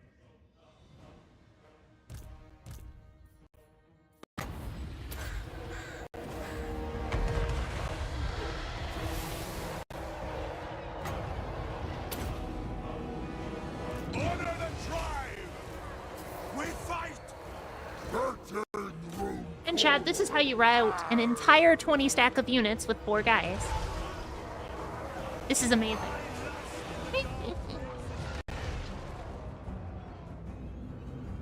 Marauder Hunters! Go! My God's call! Thine are forged. Scarred, but unbound.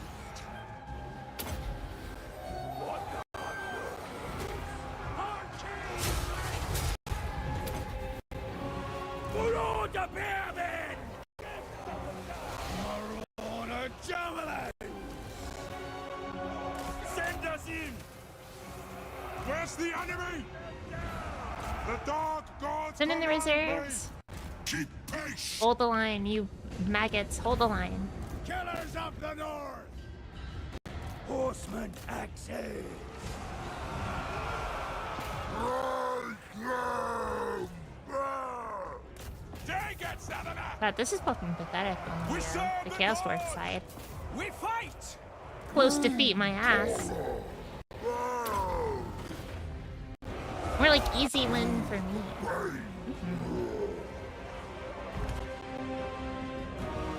Chaos always wins! As expected. Marauder javelins!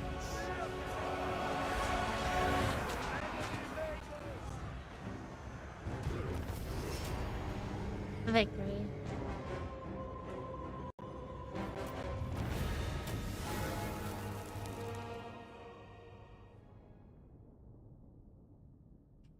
$1,400 troops deployed against almost 5,000.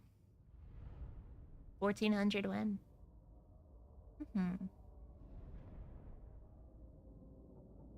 Easy.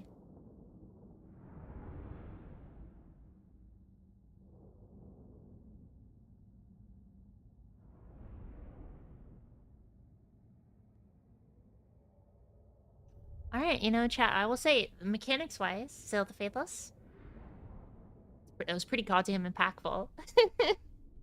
That mechanic allowed me to fight 2 armies in one.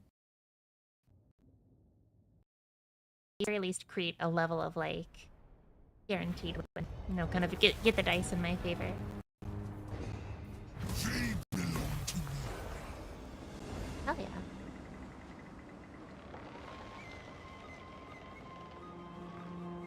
Tonight, we feast.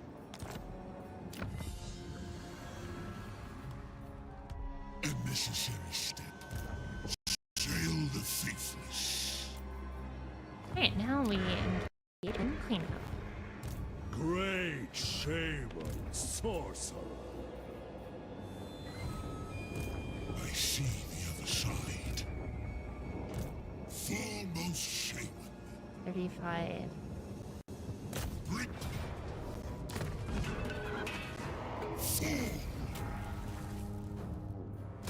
and death? No. Maybe. End them. Chain them. Arch sorcerer of the Dolgan.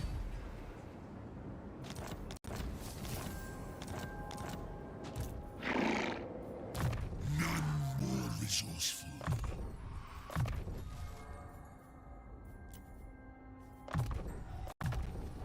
Greater means, greater ends.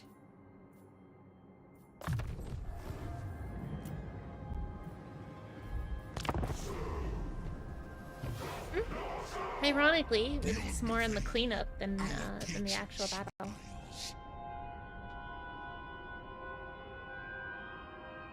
God damn, how are they getting these forces so fast?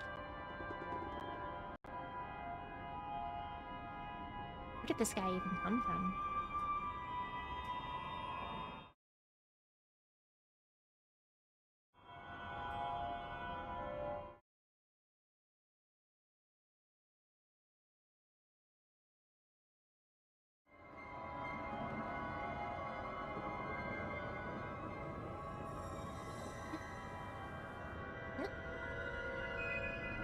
Huh?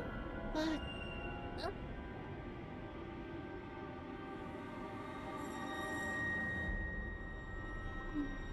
Mm.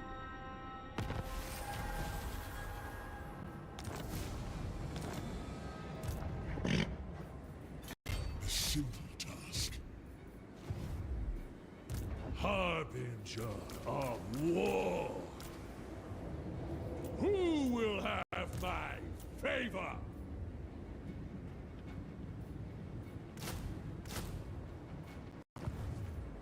Dark Seal. The spirits say we move on.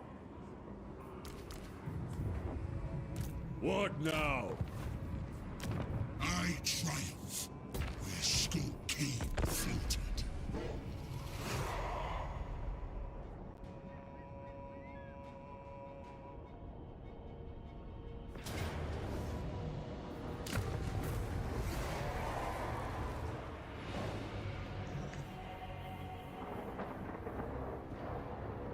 Pushed on all sides by Shatan the Black and his dark convoy. The Dolgan tribe fight on with determination in the forests of Broken Mount and the Dark Tower. However, doubt wriggles in their minds. For can they trust one as faithless as Sail?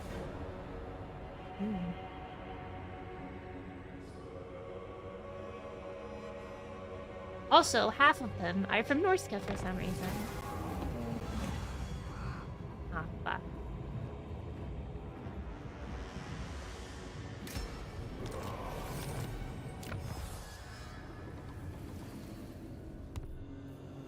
I know things. Servant of the Dark Gods. Get going! Pitch Cap Raiders. We cannot go unprepared.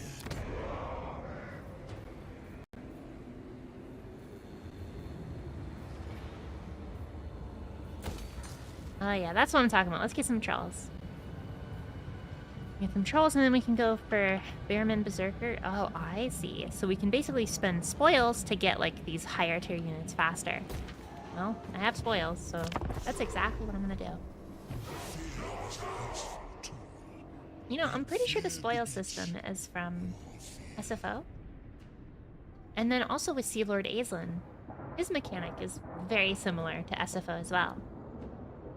Are they taking some tips from modders? Maybe. I don't know.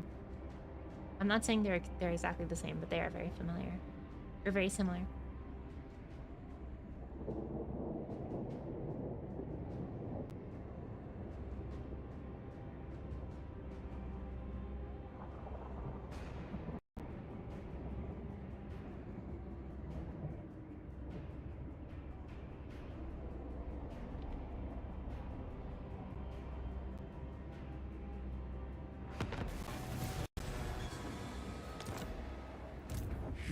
Heed my wisdom.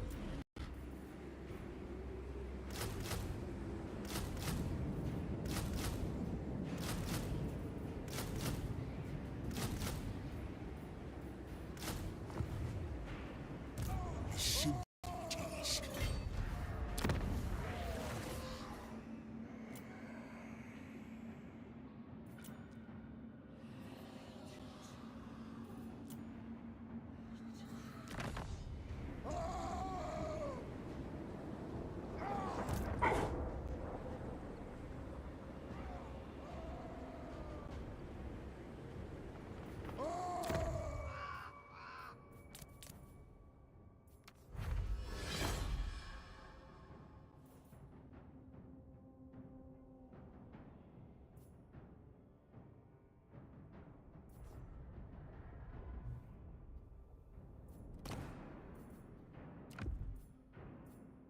The spoils of ambition.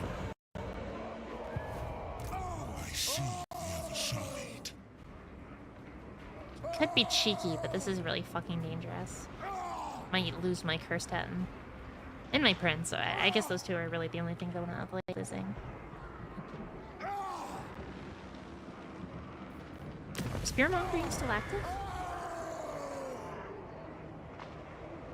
Yes. And its duration, vigor in battle for enemy armies, winded. In this province. So I think these guys are still effective. They are. Excellent. Excellent indeed. Seer of the wastes.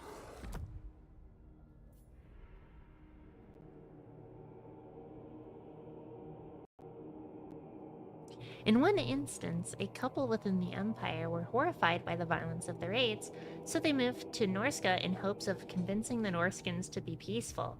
It didn't work, but the Norskins liked them for being good doctors. Eventually, the couple had kids who got sick, so the couple prayed to Nurgle for salvation. The kids got better and were raised in the North as great warriors when the Empire began to slaughter. Oh, that's the Glock. Yeah. I was like, that story sounds familiar.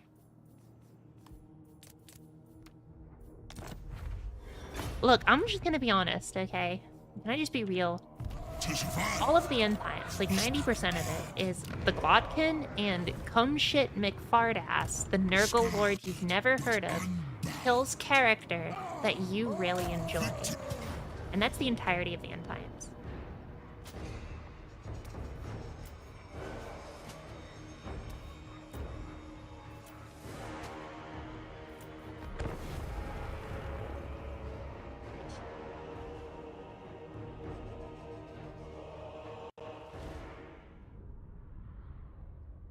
Isn't the character killing mostly by the Skaven? This is true. I mean, it's like, look, the Skaven kill every character in Talea, Astalia, and in the Border Princes just instantly, right? But the kills are so instant that it's not even like glossed upon, right? But then in the end times, it's like, oh, there's this big battle, and it's so fucking cool. And cum shit McFardass kills another character you enjoy. Goodbye, this cool guy from Kislev.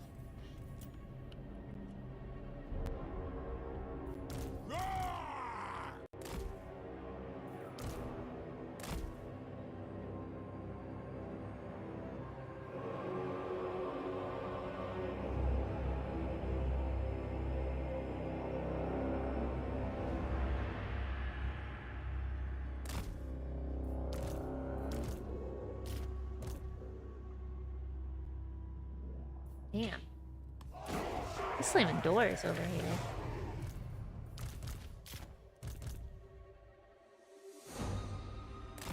The length some will go to get Hypno chat. It's fucking crazy. Powerless. Win all. Why can I not formation move? There you go. Weird. Lose. The gods feast on our deeds. So win and reap the rewards.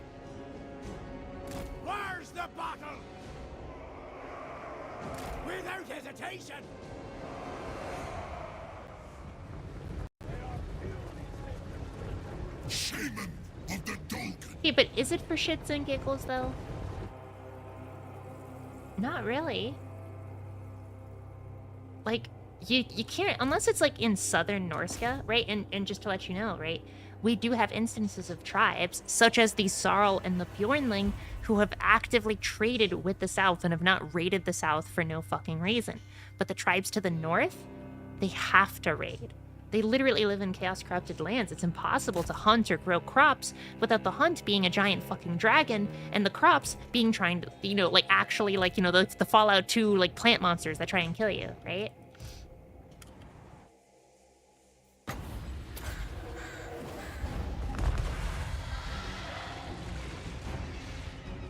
For the Chaos God! Get them! Do not scatter!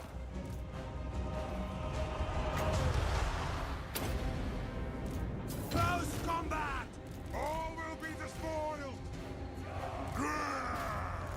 We fight! Those on the sheep! Recarnage! Ah! Ah!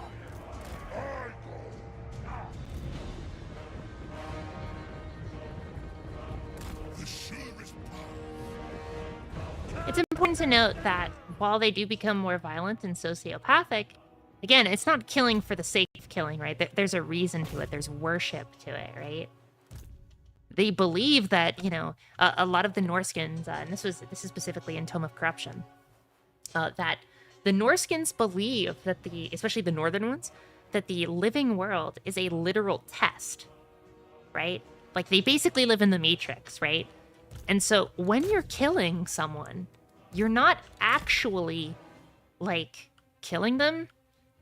You're putting them into the real world. You're freeing them functionally and putting them into, you know, the chaos wastes, right? Where the gods reside, because that is the real world.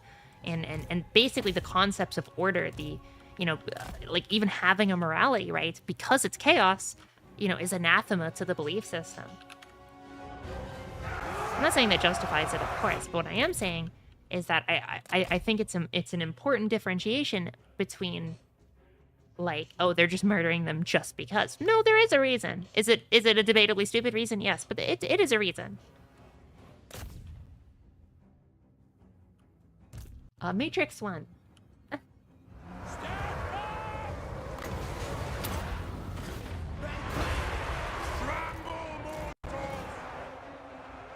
Master of the unholy storm.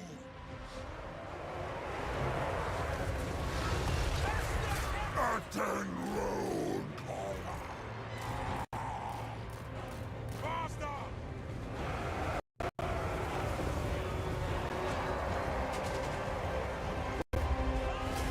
For the Chaos God!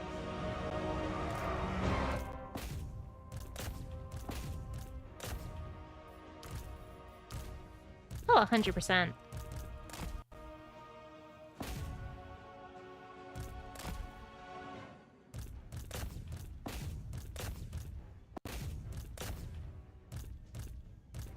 Chaos will inevitably attract the worst individuals or corrupt you into your worst self. That is known. I mean, I think it's also important to keep in mind that even, like, Sigvald's tribe, like, exiled him, right? Like, so even the tribes of Norska, even the northern ones, do have, like, a line that they usually don't cross until they're forced to via an Everchosen. Or some sort of, like, Chaos Lord.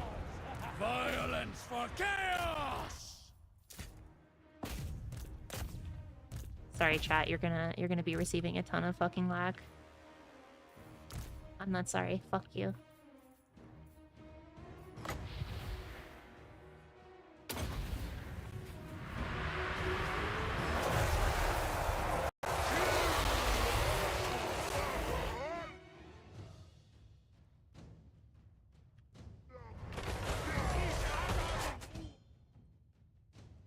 That was pretty cool.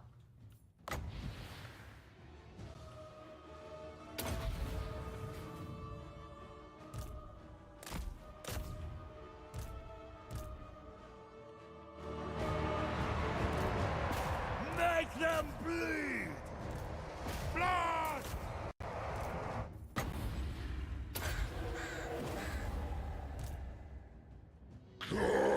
Started.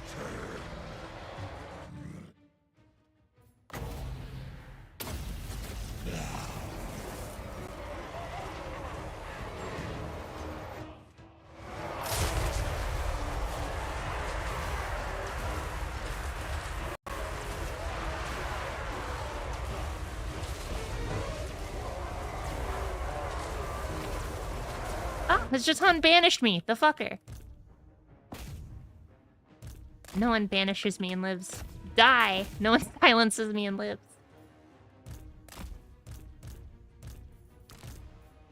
I keep trying to tell them, chat. I'm not normie. I'm schizo. Die! This is the path. Chat. Can I just be honest with you? Like, look, I have autistic hyperfixations, okay? I really like the content creator, Warlocracy. And one of his quotes is where he's speaking to a mutant from Fallout 1, and it's like, I can't believe they've captured a prime normal, and he's like, normal, and he just starts freaking out. He's like, I'm not normal, I'm schizo, die, and then he just like immediately like starts killing them all. It's just like I'm just I don't know, it's just so fucking quotable. I don't know, it hits. By the way, nothing I say is original, everything is stolen. This is important to keep in mind. I am a one-trick pony. This way. Close the distance. Keep pace. A step towards success.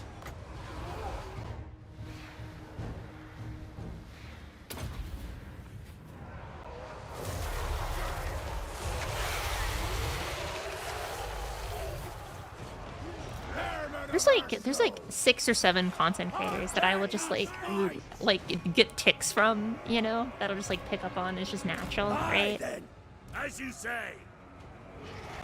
Of course. Started. Advance. I demand it.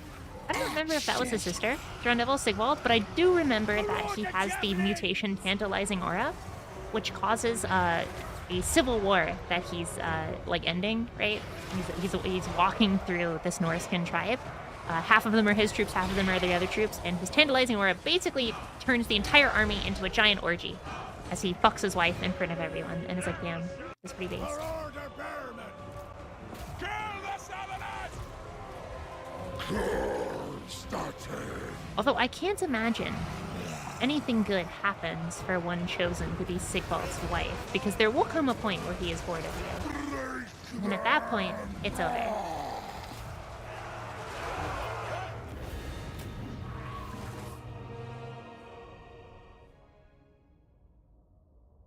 Yeah, 807 kills with Sail. When they first came in and they flanked me, I was a little worried, but I was able to kind of set them up for the magic. Magic's in the air, bitch. Good battles, good battles.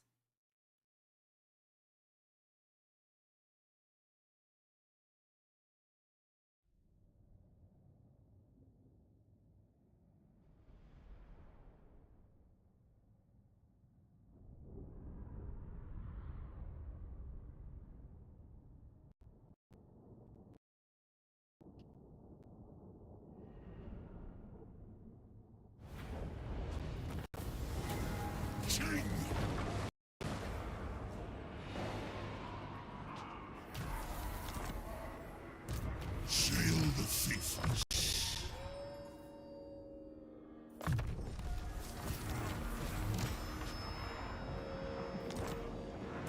I see the other side. Grip.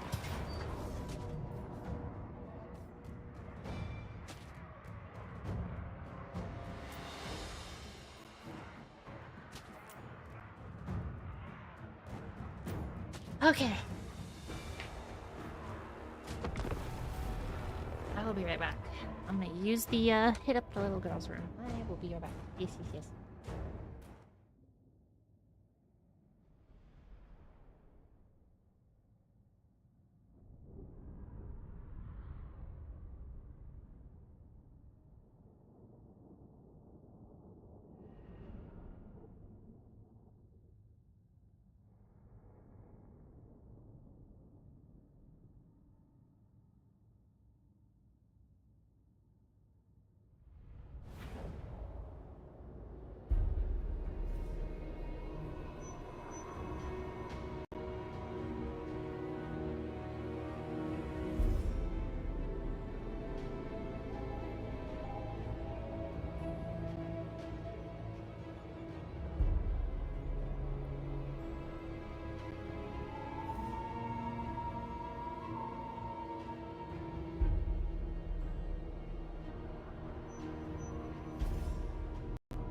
they give you guys the white girl stare. You know how it is.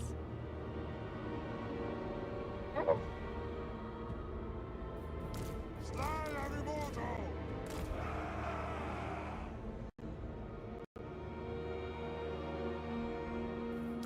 Ready no rune corner!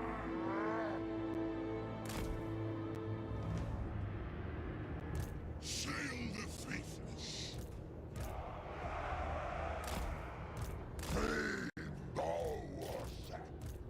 Chat. I do like streaming. I do like hanging out with you guys. It's very comfy. It's comfy. I see our foe with Oh, my they're considerable talent. charging me. Your raw strength. Are they dumb? We will emerge victorious. Basa! I go. I must retain control. There's only one person I don't like in here, and that's my evil clone who keeps trying to supplant my team. Quick! Shifting. Don't hinder me. Sail the faithless. As We serve the gods! rune corner.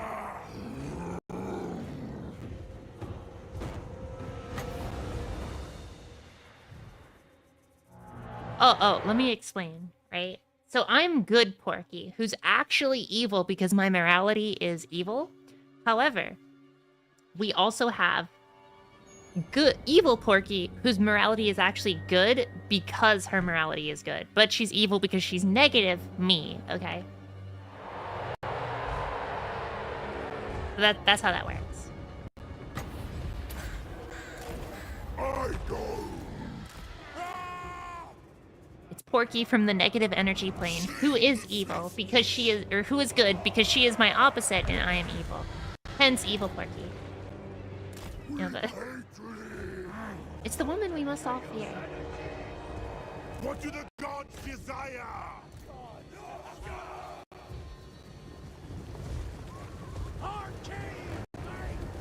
Thrust head in. Red! Make way! Break them. Shaman of the Dolphin. Bloody carnage! Weapons ready! Crown Devil says, though I will say, as much as I like the Galactan having their real champions who are barely around, and GW just pulled out their ass to be the ones to offer Carl Franz was kind of ridiculous and disrespectful. Yes, the idea of Carl Franz becoming the avatar of Sigmar was stupid, honestly. The reason people like Carl Franz is because he's a normal fucking guy. Yes, he has all of these resources that make him like more than a man in in a monomyth sense, right? In like kind of a hero's journey sense, right? But at the end of the day, he is a man. Like in lore, you can shoot him in the head, right, and he'll die, right? He's not a mega god with 20 million powers, okay, who can take down 1 million people, right? That's what made him good. And I think that's what a lot of like people at GW, they're conflating grimdark with scale, and they're conflating, well, in 40k, okay, like the strongest characters can kill a bajillion people, so let's just do that for fantasy. It's why Age of Sigmar just isn't appealing. You know, I don't care how many like of evil demons that the Golden Space Marines can take care of. That's not why I enjoy Warhammer Fantasy, right? It's like a single instance of that is cool, sure. But is it actually like, you know, it's not something to base your setting off of. Make me.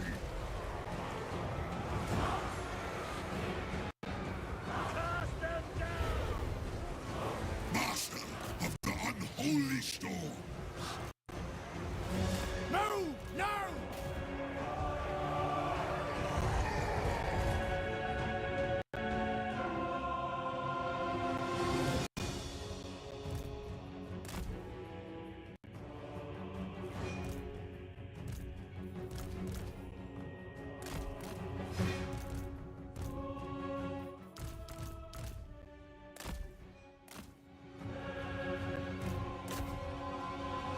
Like, has GW ever openly acknowledged that the end times was a mistake?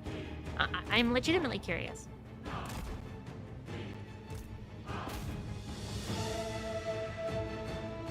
And the only reason I ask that is because it's like I'm trying to think of like Warhammer Fantasy insofar as like the sphere of popularity it held, right?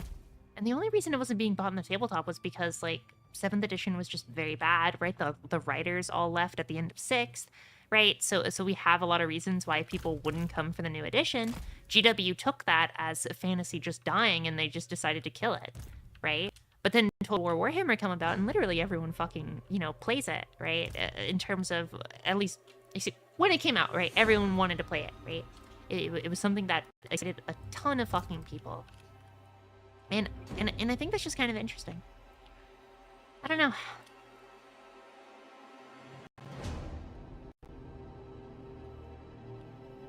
They still had people telling the lie that fantasy wasn't popular. And it's like, I think saying that fantasy wasn't popular is just a complete lie, right? Because fantasy is clearly popular.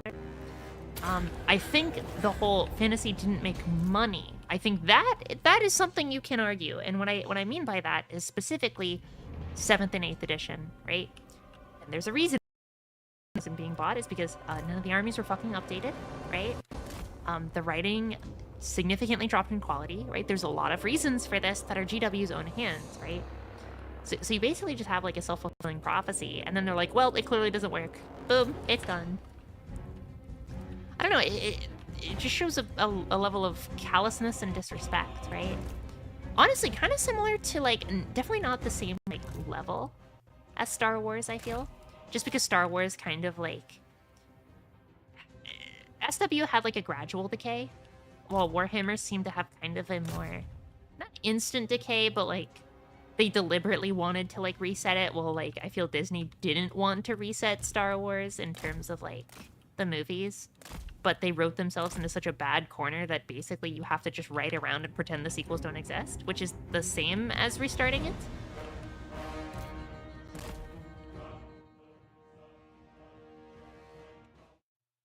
It's the same phenomenon that afflicted... Also, hey, Pixie, how's it going? It's the same phenomenon that afflicted movie studios for decades. They were convinced that fantasy movies wouldn't make money because they kept making bad fantasy movies. Then Lord of the Rings came along and proved it wrong. Same with superhero movies before Marvel. True. Chat, do you guys have a favorite superhero movie? I do. It's Blade. Blade 1.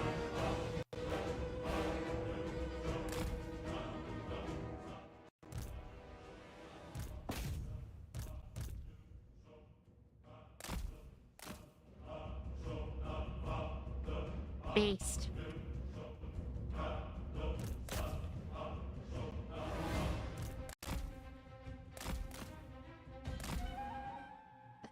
Everyone said Blade. Blade is based, okay. I think by some people's definition, they wouldn't necessarily call it a fantasy game. Or fantasy game, sorry, I'm fine. Scatterbrain Jane over here. I don't think people would call it a superhero movie by some definitions, but if you were to class it as such, it's definitely one of my favorites. I really like it. Blade 2 was better. Not sure about that one.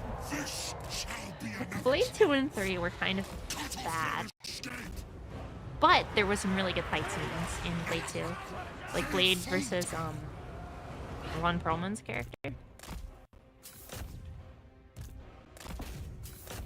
Like we had the guy from the Norman Reedus. We had him as like the kid character in Blade 2. Gets his head blown off. That's always fun. Honestly, Zatan having the ability to like stop mages from casting spells does make him the ultimate like anti-mage sniper. Like if you're not like an Archaon kind of a character who can like, you know, spell sling and fight, you're kind of just fucked when you fight Zatan, honestly. Very cool. Were you not surrounded in low health, I would be legitimately terrified. Bearmen of Urslo! The Superman movie with Richard Pryor. I think I've seen that one.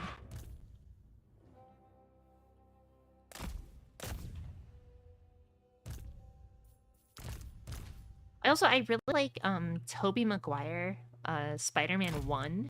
That's a classic of mine. Give us carnage! Where's the enemy?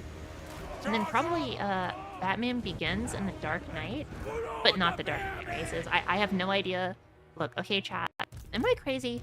Am I crazy when I say this? Okay, because I say some things that are like pretty like hot takes, you know, that like no one agrees with a lot of the time, right?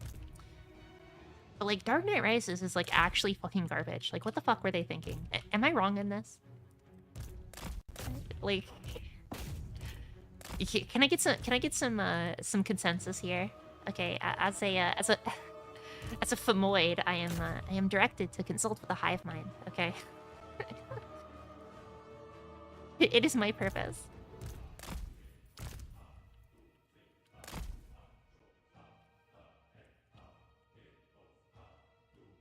Drizoloth is the best counter to Zatan. Yeah. Elves claim that they are absolute masters of the magical arts. Then they piss off the lizardmen and meet a land for the first time. Yeah, Dark Knight, so the Joker one, the Scarecrow one, and then we had the Bane one, right? And the Bane one was just really bad. I liked some of the emotional highs of Dark Knight Rises, but fuck, man. Like, it loves to... Dark Knight Rises is... It doesn't have, like a tension, like a through point to it. And so it feels very weird the whole time. And there's also a couple things that they kind of, like...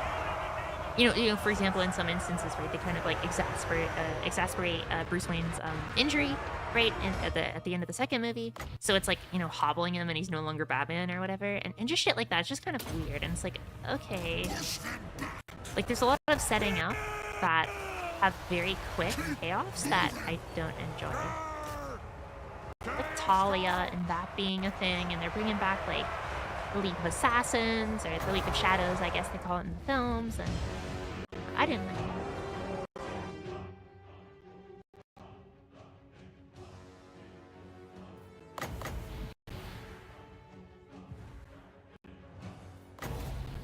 Okay, but is Bane mean because he's good or because it's funny? I think it's because it's funny. Like, South Park made, like, a Bane reference, right? Back when South Park had, like, a bit more cultural relevance, you know? Command us! Keep up the momentum. On your word! Arkham Saeed, lead. That's another series that really needs to listen to its audience, I feel. Where's the enemy? Chaos Marauders! Arkham Saeed, lead. Bearmen of Ursula! I mean, I don't know. Because I really like, I think my favorite episode of, like, TV in general is the South Park World of Warcraft episode. Yeah, you have to understand, I know basically nothing about World of Warcraft, but I love that fucking episode. It's, like, my favorite. And that was when South Park had, like, some serious, like, they were really in touch, right? I feel that they're kind of, like, gone into more, like, random humor, like, non sequitur humor in their recent seasons. And it just doesn't, like, it doesn't hit. It doesn't make a lot of sense. Run them down.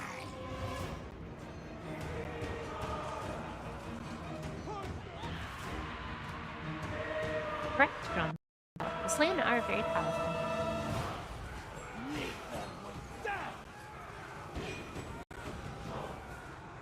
A glut of trophies! Bearmen of Oslo!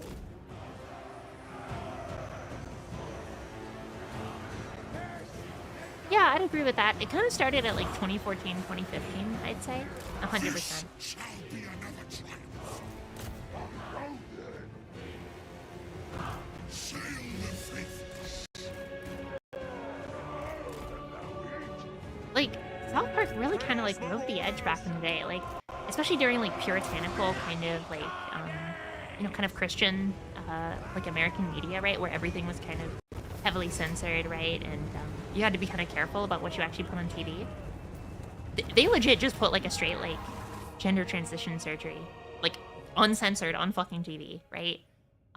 Then there's that one episode where where Chef got brainwashed into joining the Super Adventure Club, and it's like a secret pedophile ring, and it's like it's all this sort of stuff that's like very they really rode the line, I feel, and I feel they've played it safe for a very long time, and that makes it not as fun.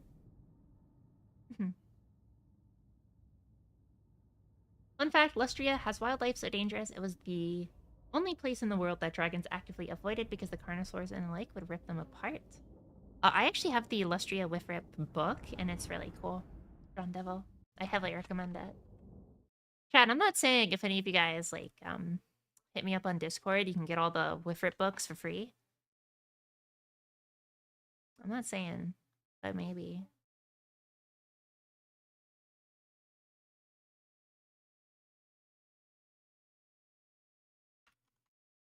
Yep. Yep, because the voice actor had some Scientology like connections, or there's some sort of thing.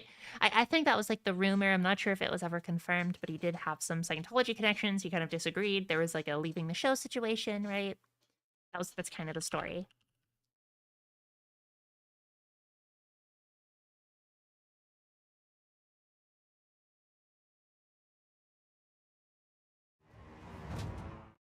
The Warhammer Fantasy Roleplay book.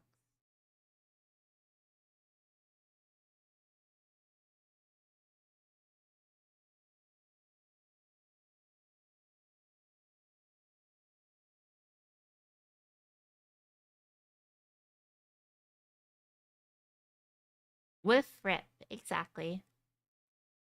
Anyway, take a look-see at Illustria over here.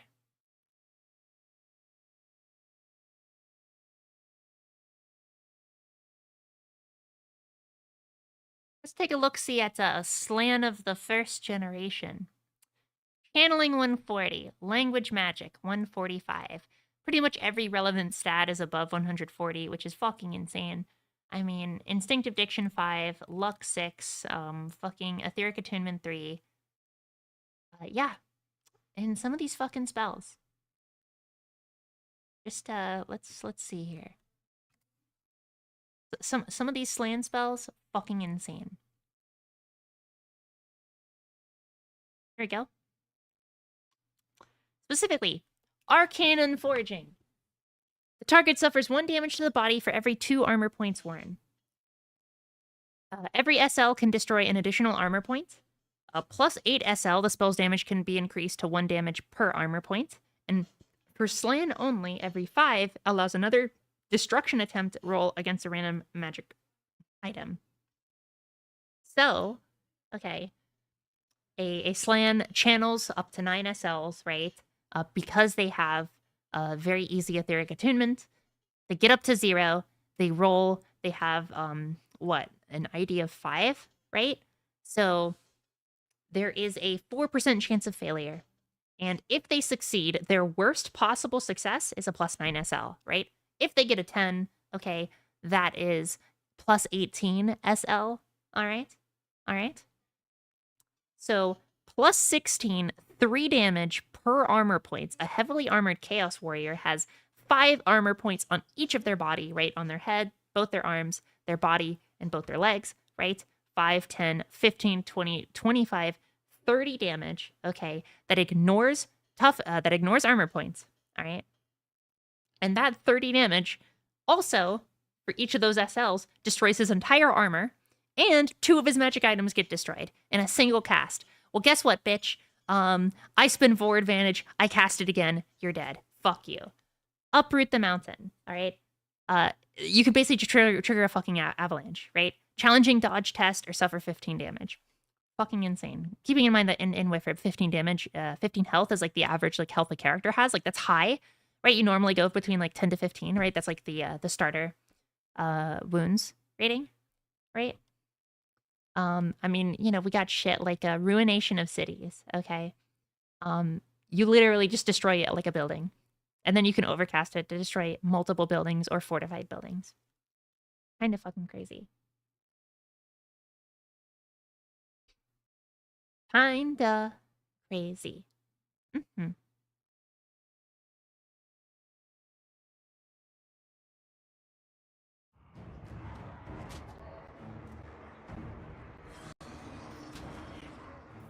than death? No. Maybe.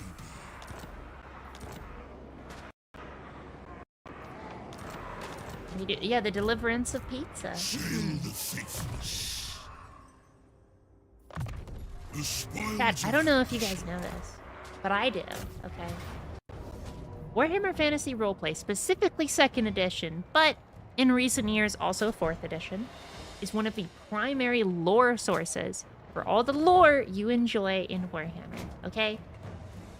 Many designs, many concepts started in esoteric lore books in 2nd edition, right?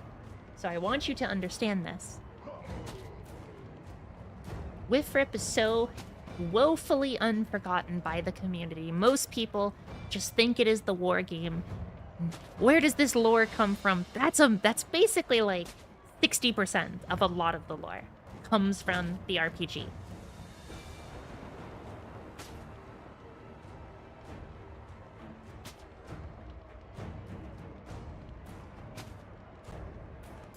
quickly.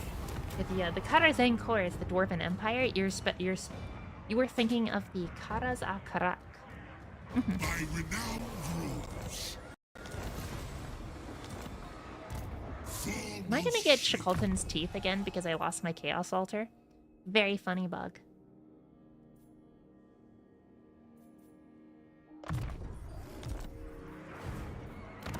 Also, another reason we didn't rush Route Marcher, our boy here, has increased mobility. So I can get 15% with that, an additional 5% there, so that's 20%. I see the other side.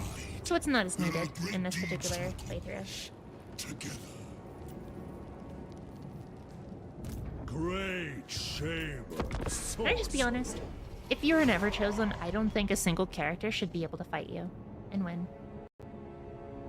Like, if a character is like an Everchosen of Chaos, I like just like, you know, in my opinion, when it comes to like, I'm not saying this is like lore or anything. I'm just saying this is just my my feeling on what Everchosen should be. Like, a single character comes against you, you kill him instantly. Like, there's nothing, right? Like, it takes like an actual like cadre of boys to bring you down.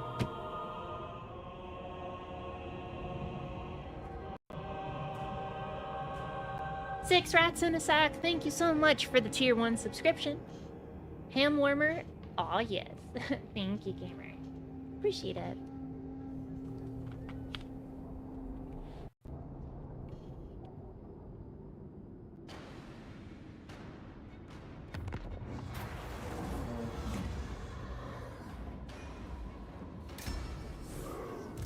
Heed my wisdom.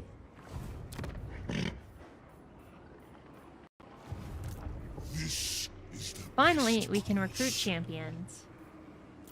The Chaos in Trolls, the Chaos Dwarves are fast. victory. End them. We have slowly but surely been able to push them back. Hell yeah. This has And because we got that tech, local recruitment capacity too, we'll deal with this army over here, and then it's time to recruit. It's time to seriously start replacing some of our weaker units with champions and trolls. You must be prepared.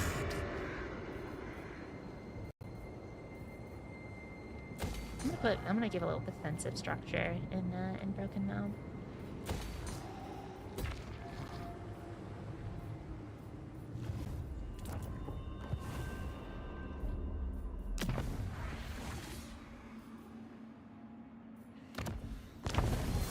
I see the shifting paths of duplicity.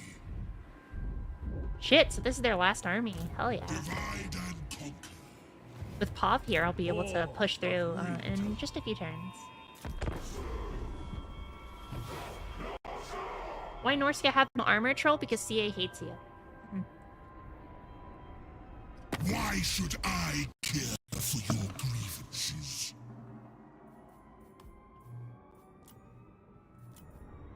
Alright, look.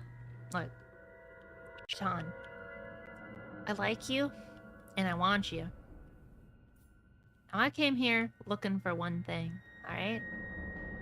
And we can do this the easy way, or the hard way. The choice is yours. I see you want to do it the hard way. Alright, that's fair.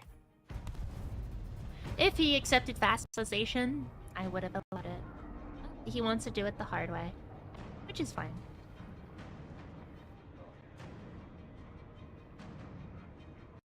His land shall be scoured. His fields shall be salted. His dwarven women, those so-called Hashuti cuties, shall be filled with lamentations.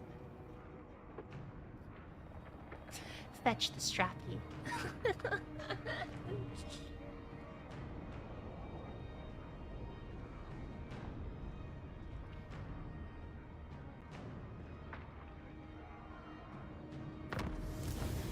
Sorcerer of the Dolgan. None more resourceful.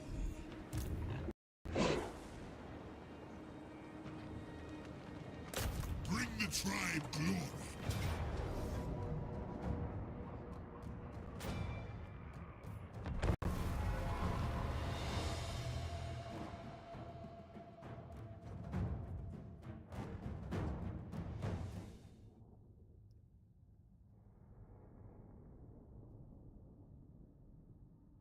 Truan-based hero.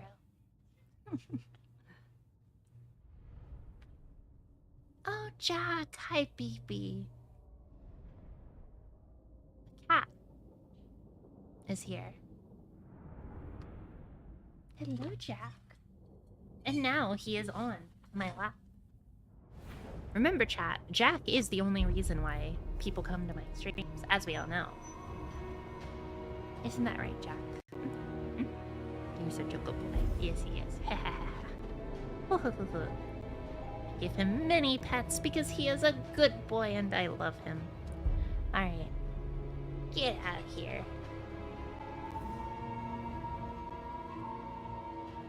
Right, I need to stop accidentally kicking my power cord. You know what? That's fair.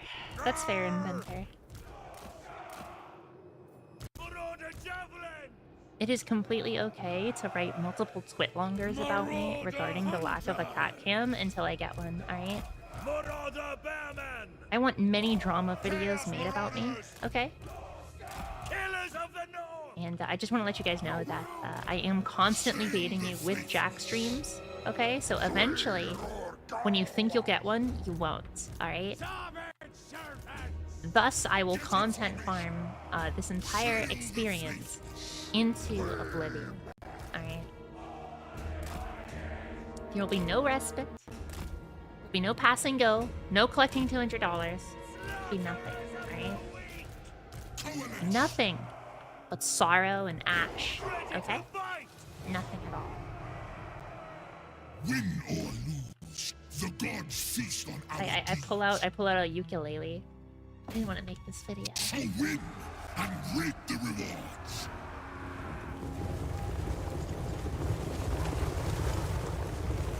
Is that a fireball? All will be despoiled! Now! Throw in access! Yeah! 7 sevens! Gotta be done! Constantine.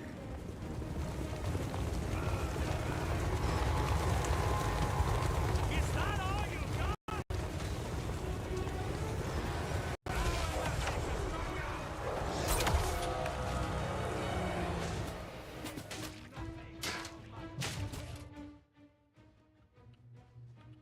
Chat, I wish that lords in Warhammer were weaker, but they had individual retinues. So like, if this lord was alone, like that strike would kill him. But like, if he had a retinue, his retinue could like, look out, sir, and like, you know, get hit instead of him.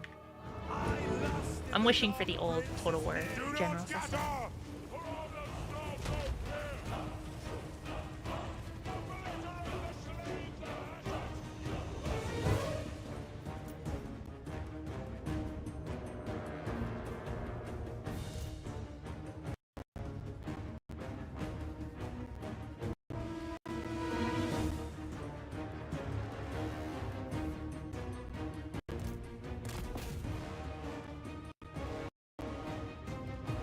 Oh my good golly, gumdrops! Hakatori with the raid. Hello, how's it going, gamers? How's it going? What's up? What's up? What's up? What were you guys up to? Thank you so much for the raid.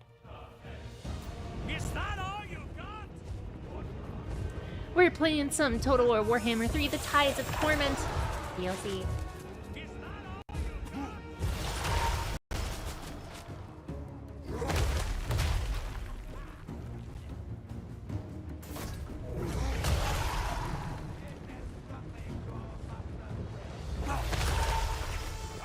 Well, you see, Drawn Devil, your price is accepted. Cross! Again! I'll allow it! Those on the sheep! They will succumb!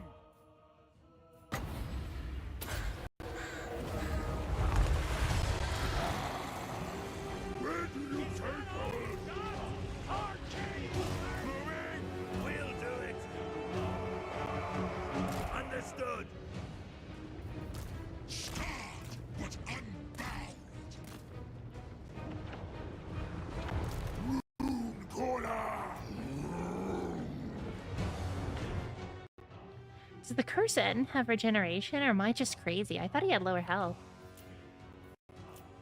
Am I going insane? Am I being GameStop?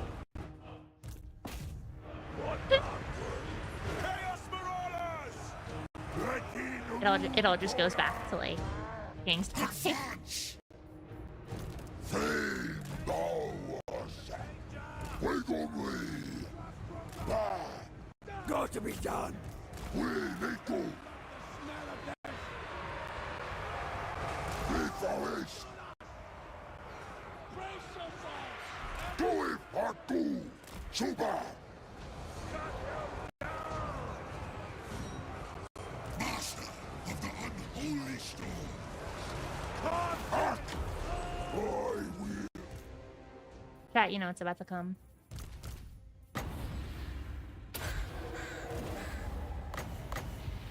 You know what's about to come. It's me after I kill these enemies. I curse it! Pyramid of Earth Slow! Show them! For chaos! Command us! Yes, obliterated! Of course! Orky, hello Rat Queen. How's it going? How goes the worship of the dark gods? Well, I am playing Sail of the Faithless, who hilariously is kind of like Mathwire in our game, which, to be honest with you, I find very amusing.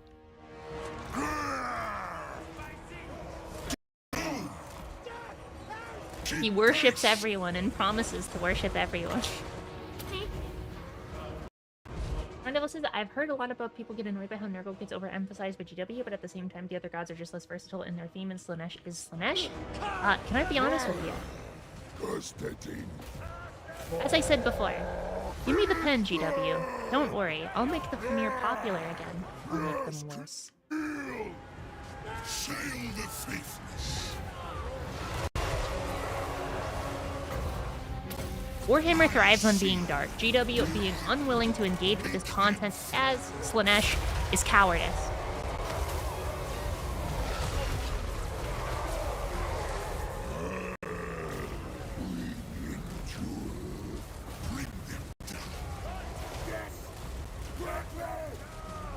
Oh shit, that's a chain lightning. Get the fuck out of there. Arkham Shahi! Theme! A glorious sight! Sandushan! A glorious sight! At the moon golem! As expected! The winds obey me! My power is immense! Chaos always wins! Tremble, mortals!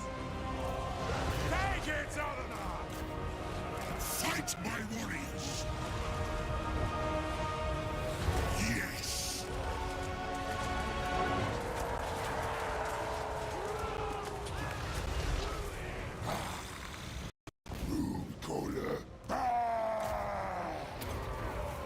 Have them! None compare to me! Push them back! From the heavens to the shadows!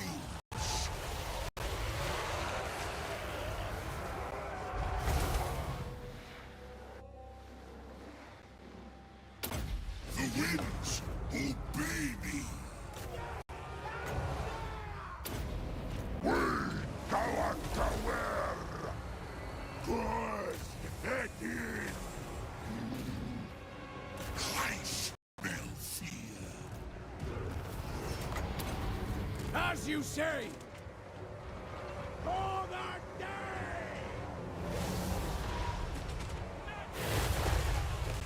Strategy is second nature.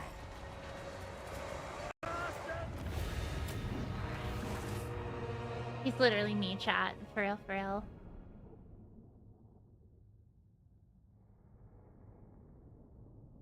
Oh, I think so. The Faithless is my Ryan Gosling.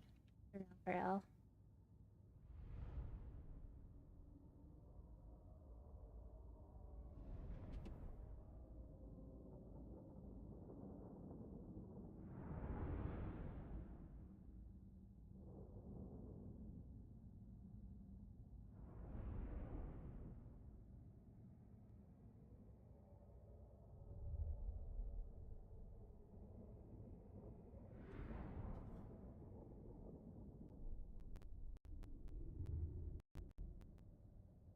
It's me. I'm the portion. You can't trust me. Better than death? No. Maybe. Sail the faithless.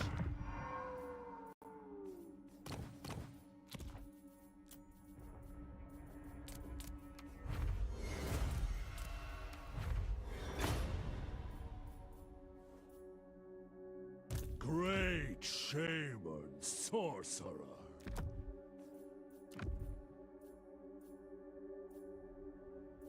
High pacts have borne fruit.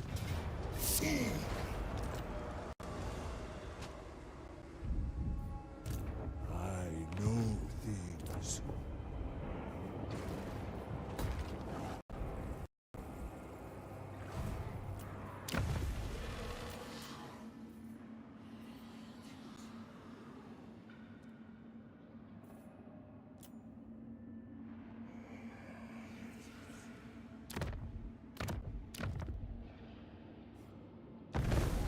I have a ritual that may help.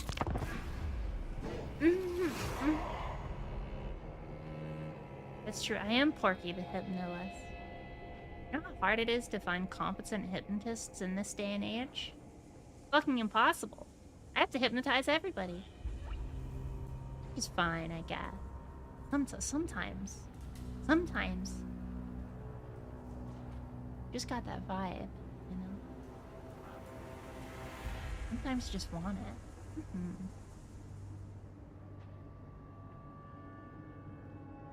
Get what I'm saying, chat? You're picking up what I'm putting down.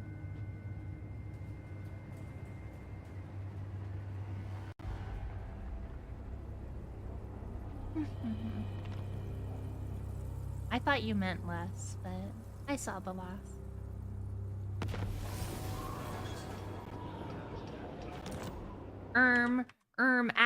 Actually, Drone Devil, Let me pull out Tome of Corruption, Warhammer Fantasy Roleplay, 2nd edition. I have an answer just for you. Oh, hi, Jack.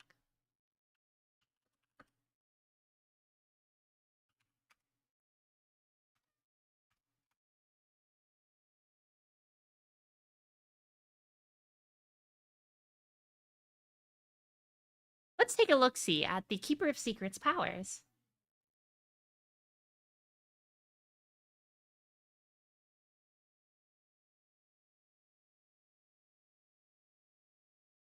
Alright, he's got academic knowledge, demonology, academic knowledge, magic, channeling, charm, command, common knowledge, any four, dodge, blow.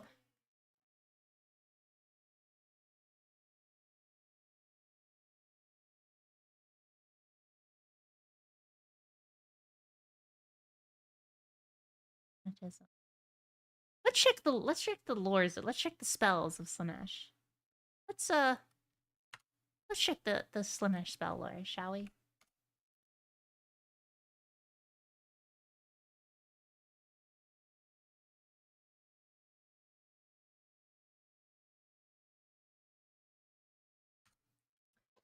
Let's see here. Ba ba ba ba ba ba ba ba ba. Da da da da da da.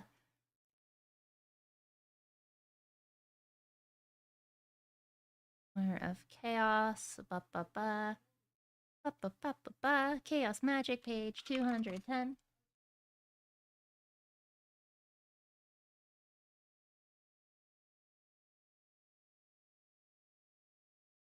Also, this art. Old hammer art. So fucking cool.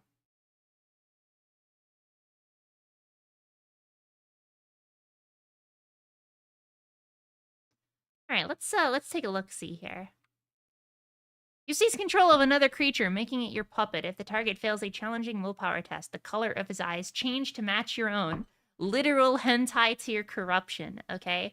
In addition, he becomes flushed and sweaty, as if excited and eager. While under your control, the target must obey your psychic commands. If you order the target to attack his comrades, he must do so.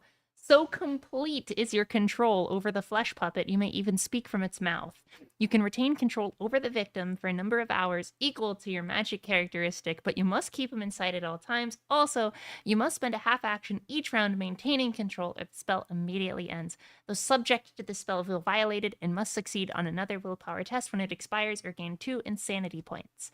If you order the target to act in a way that would be constructed as suicidal, the target may attempt another willpower test to end the effect. All right. Well, maybe Porky. Oh, that's just a coincidence. That's all it is. Okay. All right. Acquiescence. Your corrupting touch places a living creature into a blissful, euphoric state for a number of rounds equal to your magic characteristic. Each round, the victim would take an action. He must succeed on a willpower test or stand and smile mindlessly, giving up all actions for the round. Porky. That's 2. That's 2. It doesn't fucking matter, okay? Well, you like piss play, you like piss mind control, costing you an ounce of urine +3, boiling out from the palm of your hand as a pulse of yellow light. The beam can affect any single target within 24 yards in your line of sight. The target is filled with pleasant, mind-numbing emotions. Each round he would take an action. He must succeed on a willpower test or stand and smile mindlessly, giving up all actions for the round. Get me, chat? Picking up what I'm putting down. Do not imply that I am pro Zinch ever again. I'm more aligned to Zinch than I am Slanesh ever again. No comment on the water sports thing. I mean, you know, we all get up to some crazy games, you know.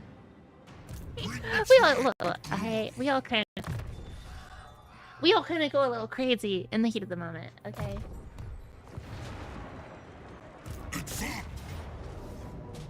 You know, I do a lot of things for a lover, okay? Alright? And sometimes when they want some things, alright, you acquiesce to those desires because you want to make them happy. Alright? I'm actually Nurglin said, that's fair.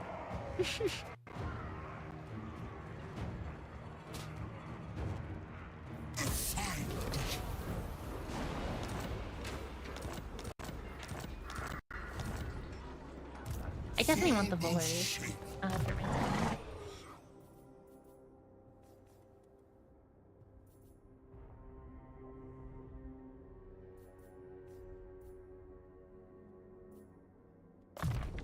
To survive, you must be prepared. I don't want to talk about the diaper shower. Heed my wisdom. Join Okay, me. chat. Vitality. To avoid people thinking that I enjoy this diaper shower, okay? There's a meme in my community that I keep a bunch of diapers inside my shower. And anytime I take a selfie, my mods will Photoshop edit in diapers in the shower if there's a shower in the picture, okay? And they will post it immediately, and everyone will agree that that second picture is the canon picture, okay? And frankly, you know, it's all just psychic damage. It's psionic attacks, okay? And one day I will rebel, all right? And one day you'll all be sorry.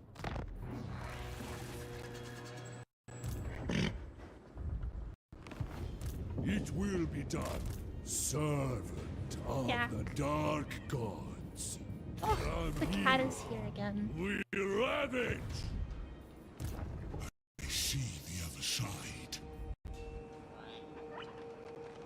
None doubt me. Seer of the wastes. One day there will come a point where I will either successfully rebel or I will falter in my duties. Don't say that. Fuck. It's no fair.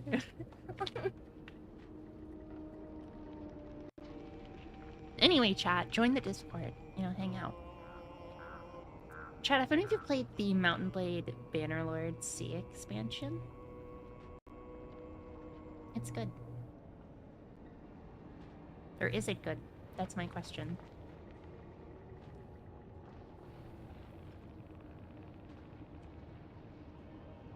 I've heard that there were a lot of bugs for it, so that's why I'm kind of like waiting on it, but I don't know. The price of disfigurements. No quarter.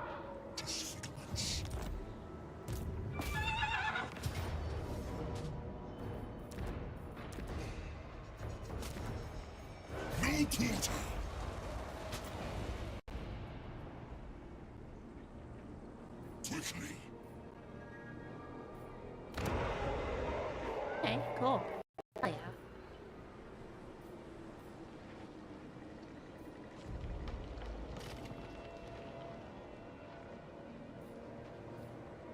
Nay, strong and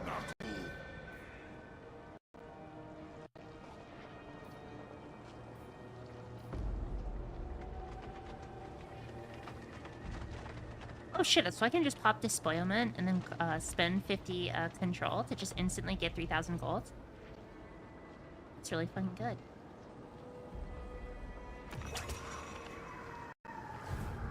End them. More gold for me. Hell yeah. yes. Very foolish. For chaos. The demons demand sacrifice.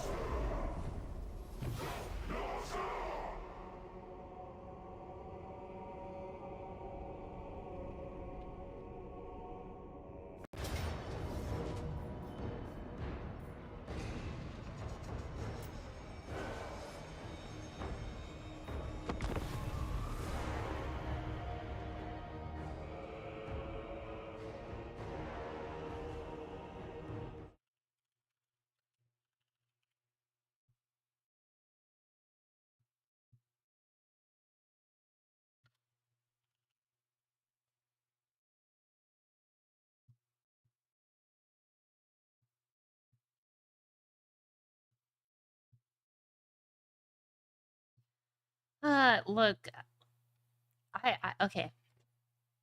I understand that everyone likes Bannerlord, but I'm just gonna be honest with you. Simply cannot compare to King Harlos the Butterlord, alright? Frankly, King Harlos, alright, Harlos, whatever, he is the ultimate Mountain Blade character. And no one can tell me otherwise. So be it. The other side is a maddening hellscape of baying creatures. Only I can use it to aid us. Do not scatter. Do you like how Cedra showed up in the End Times trailer? That was kind of cool. Although the fact that I just said End Times trailer made me gag in my fucking mouth.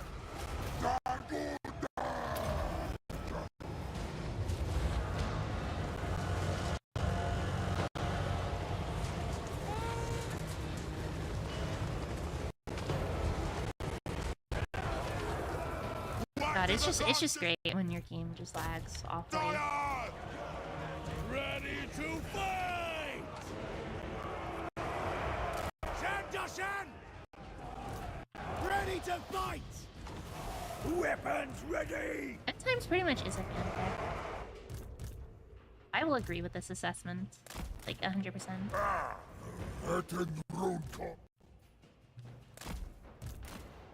Enfeebling foe ready to go. Violence for chaos! Sail the faithless. Arch sorcery. Slaughterers of the weak! Atam Saeed. A blighted conduit. Shaft them! Killers of the North! Move now! Go! Send us in! Chaos guides my arm! Divide and conquer. End it. Go.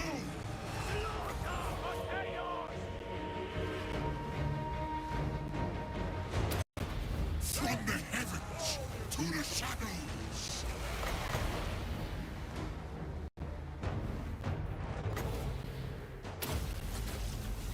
Close the distance. Perish.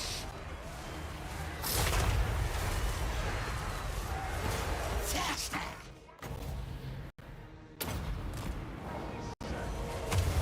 Move. Advance. I demand it.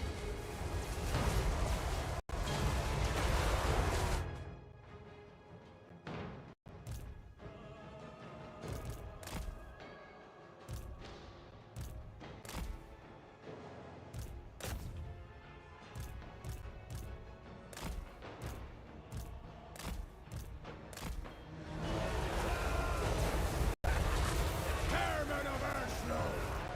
Not survive! This way. You have been chosen. I see beyond. Violence for chaos! Weapons ready! Marauder hunters!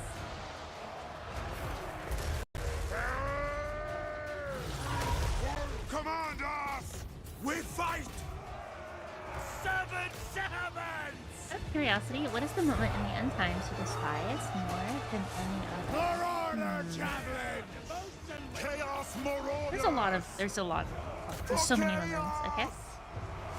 Talea and Astalia and Border Princess instant dying. Yeah. Eltharion the Grim going after Tyrion's daughter. Fucking Elithanar okaying Malekith's ascension to the Phoenix Throne.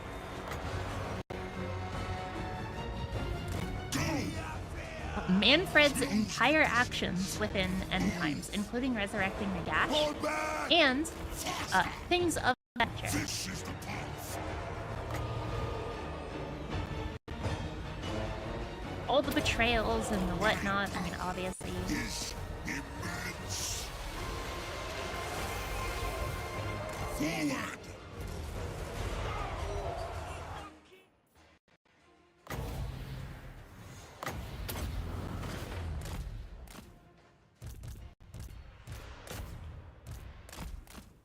Like, I know you asked for, like, oh, what's, like, the most, and I literally listed a list of things, but, like, kinda true, though.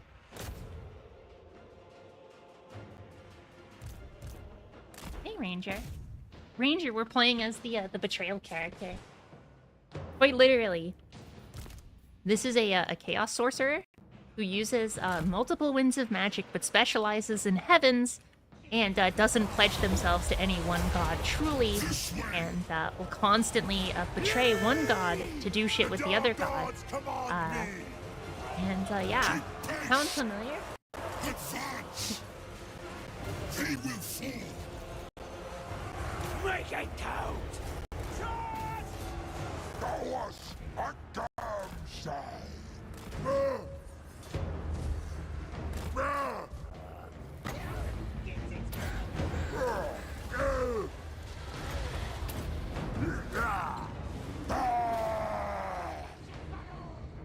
Killers of the North! Command us! Yep, keep on! Ah! We fight! Atam Sa'i! Theme! I can do it! Sweet Gawas! Towards success! Servant! Servants! All right!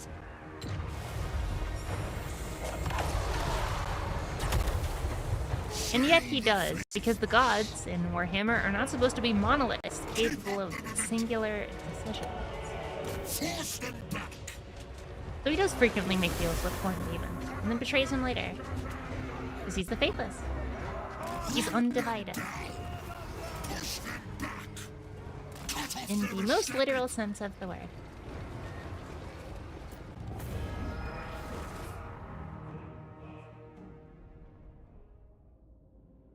Damn. That sucks, Ranger. I hope it gets better.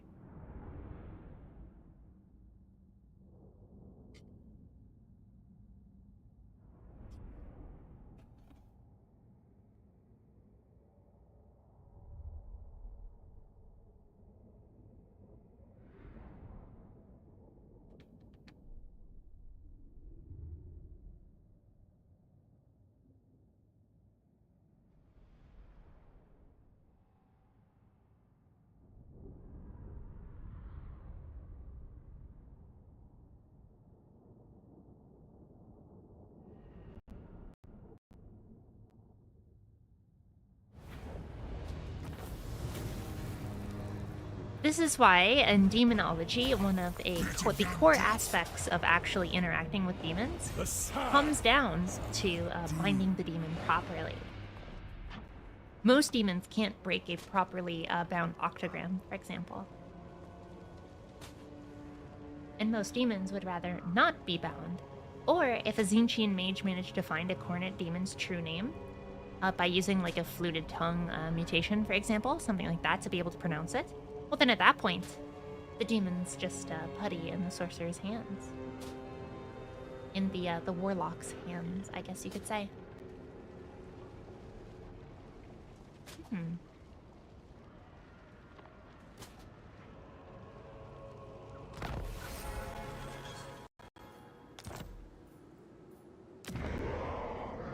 don't actually think D'Angelo knows Kanara's true name. Sorcerer.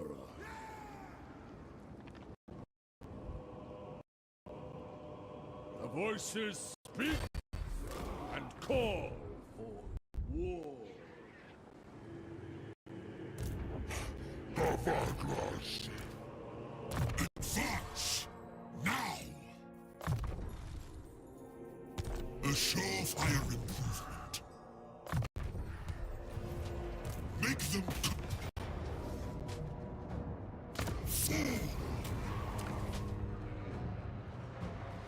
This house. Sail the faithless.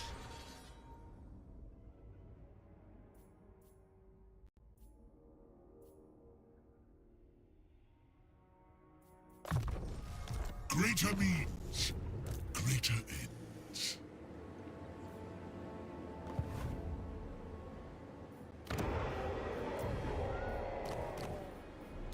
Despoil.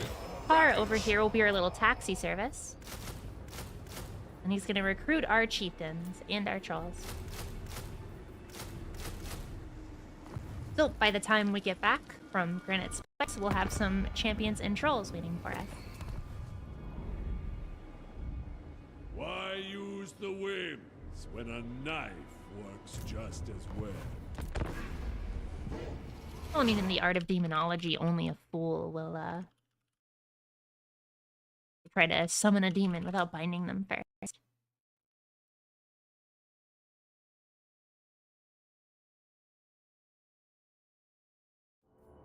Alright, chat, you know what time it is.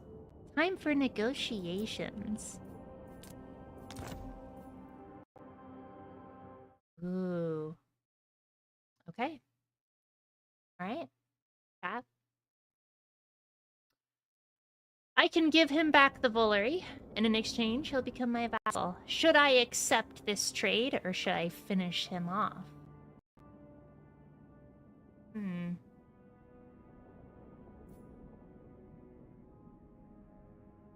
His forces of Chaos Dwarf my forces very well.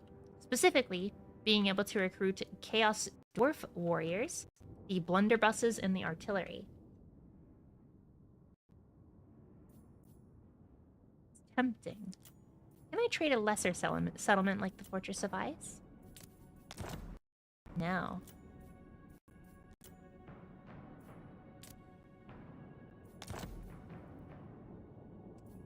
I'm gonna say no for now.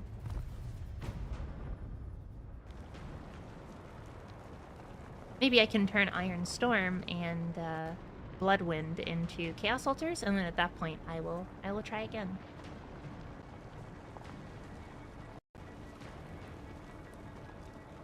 Yeah, let's see what I can get out of them.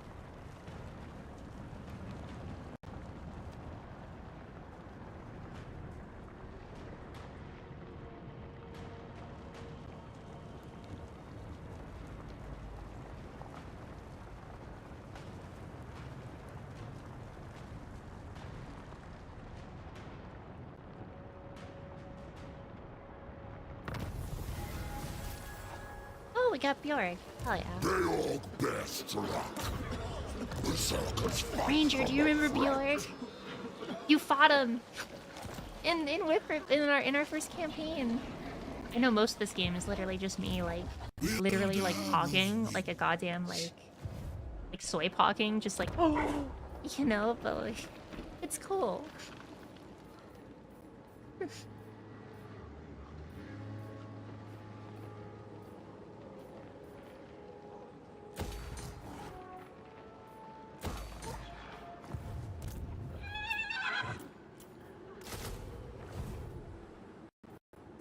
Darcy's Clendorules.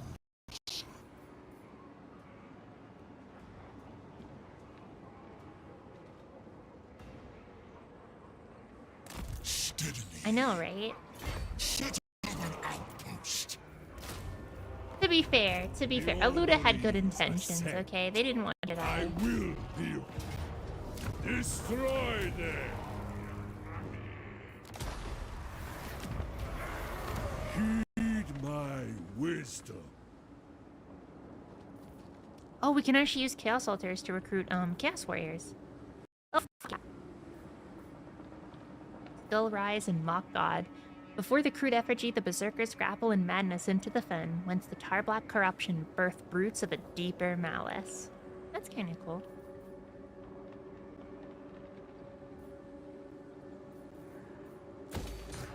Kind of dedicate, you know, basically our Dolganites will go over to the go to Iron Storm there and train, and those whom survive will come out as Chaos Warriors that we can recruit. They will Very cool. fear me. None more resourceful. This is true.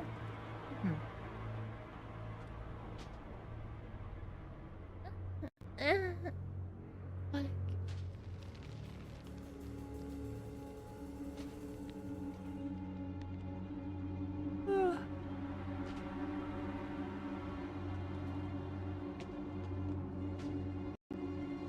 Well, chat, apart from the occasional lag from the stream, I'm having fun so far.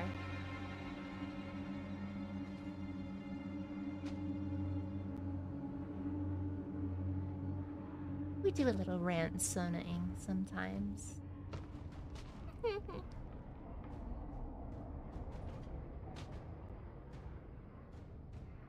If you ask me, I think the Chaos, and this is not like what I think like is canon, but more like what I think they should be.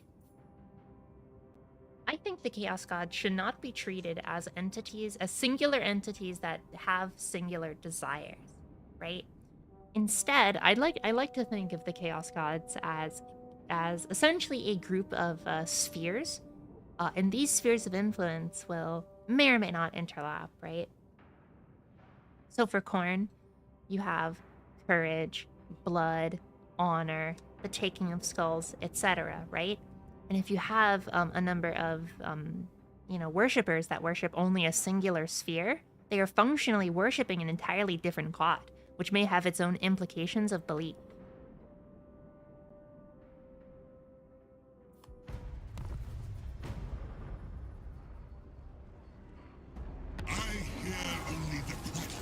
Like, personally, I don't think Slaanesh wants anything. I think of Slaanesh as more of a tumor that simply comes about as a manifestation of sapient life form's ability, right? And that's like, I'm not saying that that's canon, right? What I am saying is that that's how I want the Chaos Gods to be viewed, and that's like kind of the lens I like to look at them through.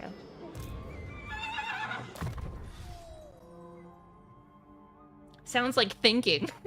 GW disapproves.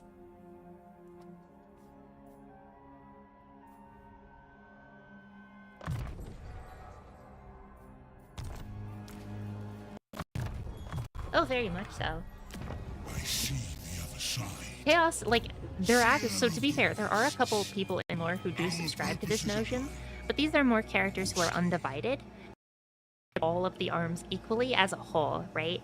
Kind of the idea that chaos is supposed to be paradoxical, and as a result, these paradoxical forces of chaos makes sense. The complete opposite of law. Especially considering that Warhammer used to be a complete D&D ripoff, and D&D used to be the law gods versus the order gods, right?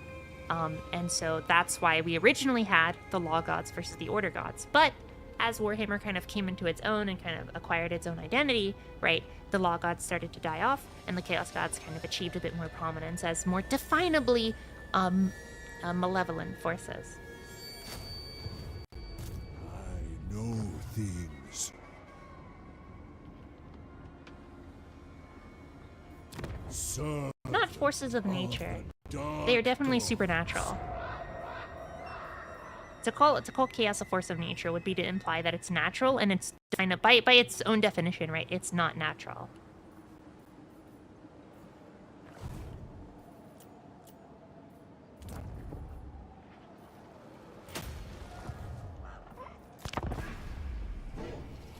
Long live Papa Nurgle. Thank you, Casper. But yeah, so like, this is just my personal like belief here when it comes to the gods. I always go through the sphere system, right? So it's like when I'm and this is not for the normal gods, right? This is just for the chaos gods. If I'm looking at a chaos god, you want to look at like what are their like main spheres of influence, and then at that point, that kind of gives you more insight into who they are. Looking at it from this lens, especially when you're writing them in like if you're like a Whiffrip GM or you're doing some sort of fan fiction or whatever, it also allows you to kind of portray the gods as less than singularly thinking creatures, and you kind of fall into the trap of making like, basically immortals like trying to write as a god should, and it's impossible, right? Khorne, Nurgle, all the chaos gods, right? Their entire existence should be, in my opinion, should be near unknowable. These four spheres, these four greater spheres that have emanated as, the big four, should only be seen as, like, conglomerations of other spheres. And those spheres are conglomerations of other spheres. And each of these spheres is simply an abstraction of human, quote-unquote, because it can come from any living, thinking thing, but human emotion or some facet of life, right? That happens when a soul interacts with the world. And that is my take on the gods. Hence, my answer is I don't think Slaanesh has the capacity for thought.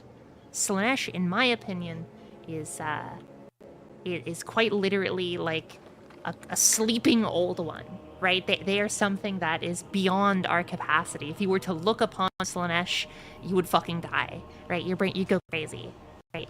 You'd go Lovecraft. You'd see the big fish and you'd go crazy. Continue. Move. God, we will. Conduit for the beyond. A true godsend. No rest. It will be done. What now? Chieftain of the tribe.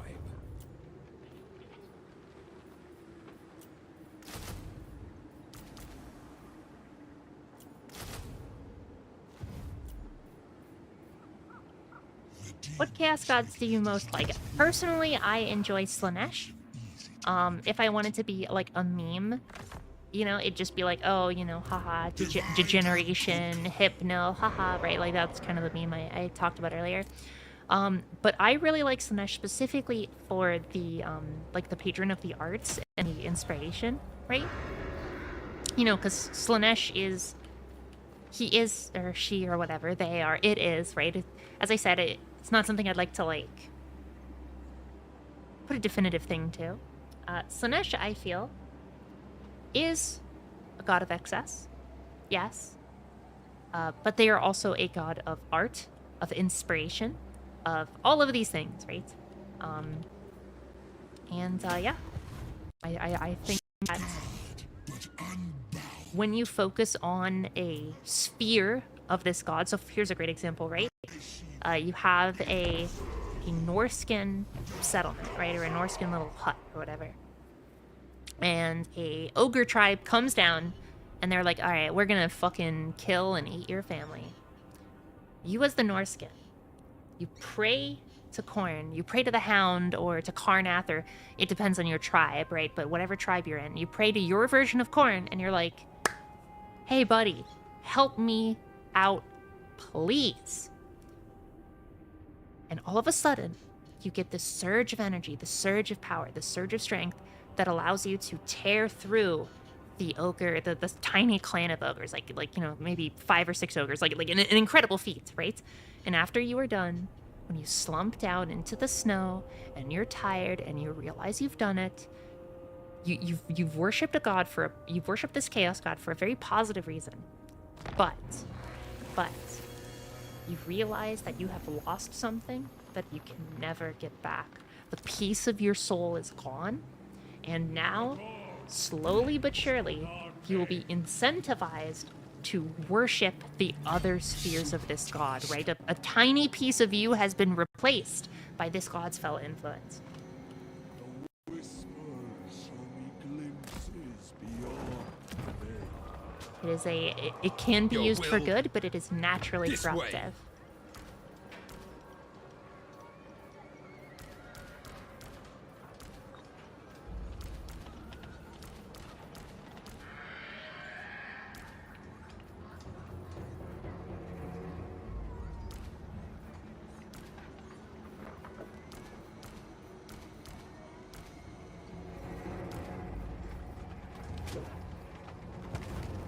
Tribesmen, gather.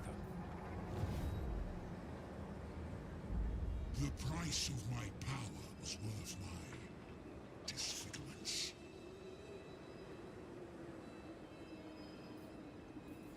Bring death. Dark Seal.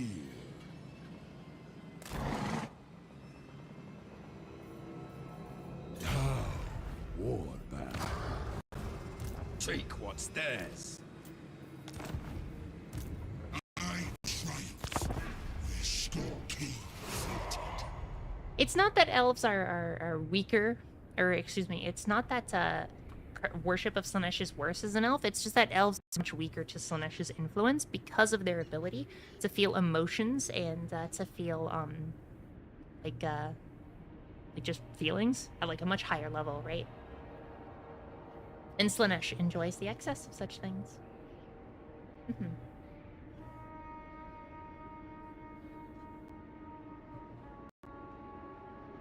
Personally, I fall to the degree of Papa Nurgle because he has the ability / gift to make people forget their pain. physically perhaps, but the emotional pain of leaving behind a trail of infestation that turns your family into goop, and your inability to actually feel for them will perhaps be a worse type of pain. Things that weak minds could not bear. Wielder of wings.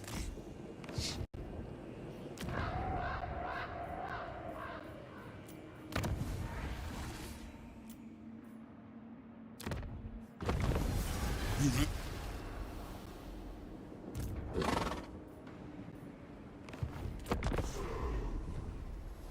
Peace is an ugly war. They do. Slanesh loves elf souls.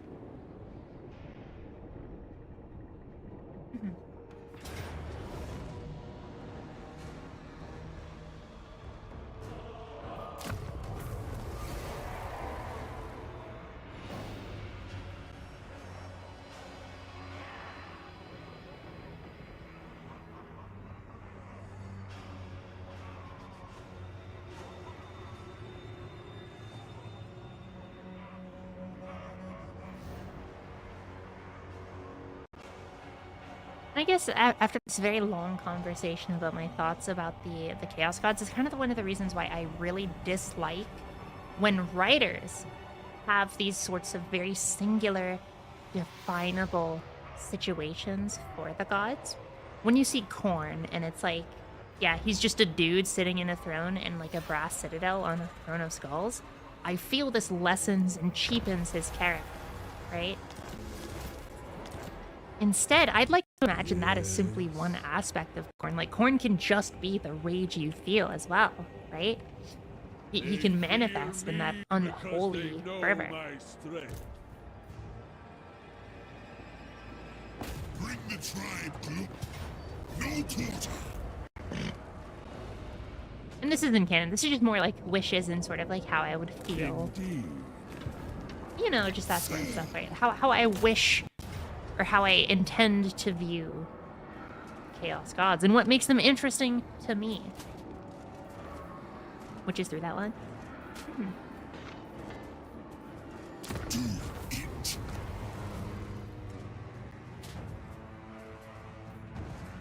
Take your fill, my warriors.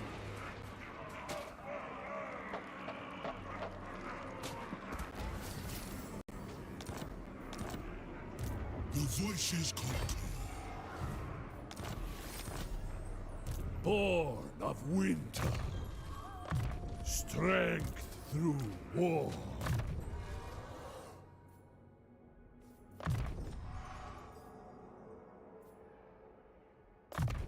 The spoils of ambition.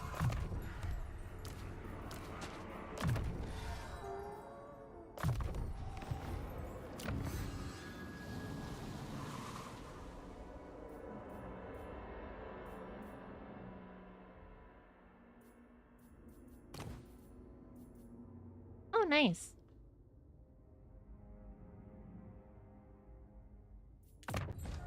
Let them feel the hammer, not on anvil, but on flesh. Let the molten industry be consumed by flame. Any advantage is worth having. I will say the loss of the Dark Tower was pretty goddamn awful, but 16,000 gold? Oh yeah.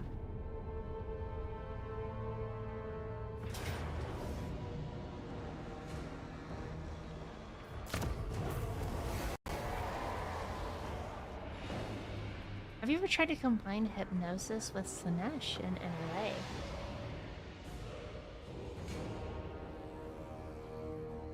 Me? Having corruptive Slanesh-looking hypnosis? Who occasionally does such things on Hypnosis Fridays? No. I don't know what you're talking about. I would never do that. Don't believe her, chat. Call that to everyone in the gardens. Listen to her talk about Hypno. All she wants is more Warhammer players. Yes, my sweet, you'll become my lovely, lovely supplicant. Now roll the 1d100.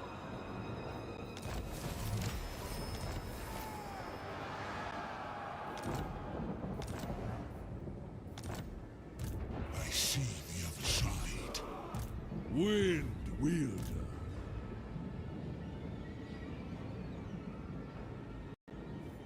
I have need of your might.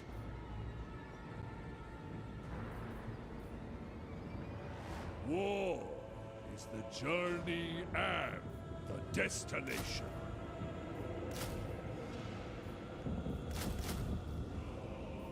There are great deeds to accomplish.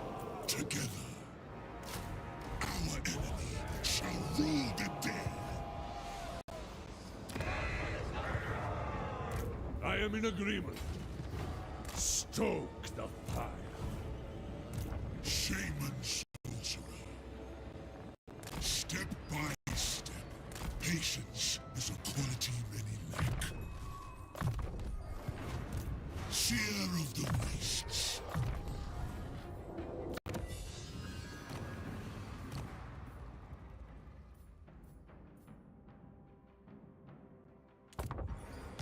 I can make use of this.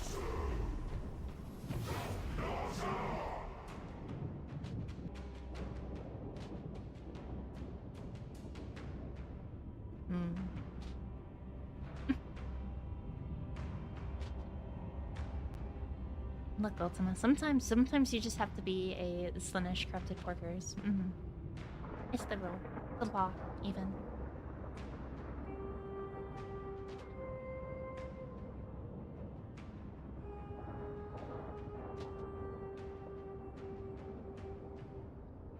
Yeah.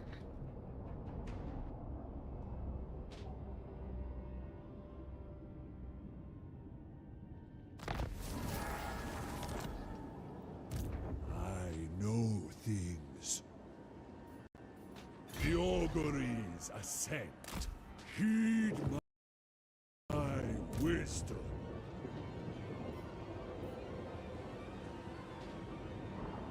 Pain-empowered sacrifice.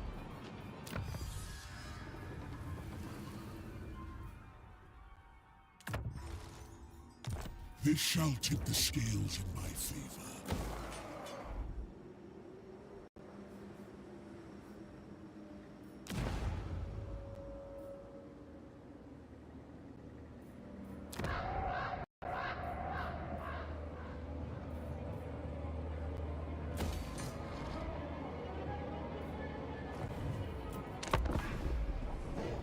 In the midst of chaos, there is opportunity.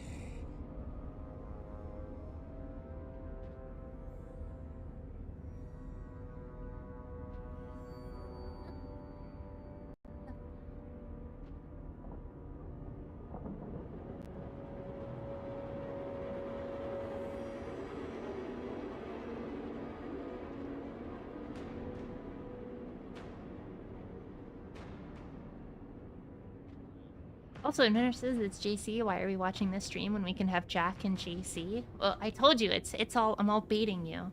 It's, you'll have, what's that one meme from South Park where George R. R. Martin is like, Butters, like, where's the dragon? Where are they coming? And then George is just like, don't worry, they're coming.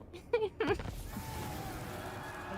been before you talked about HYPNO and war and Foremost shape, then scarred but unbound. Quickly, by renowned wolves.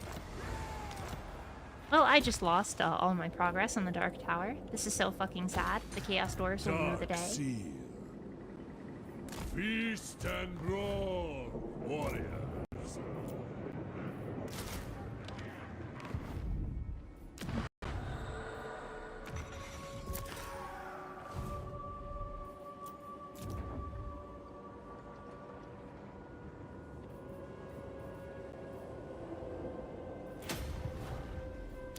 Wielder of winds.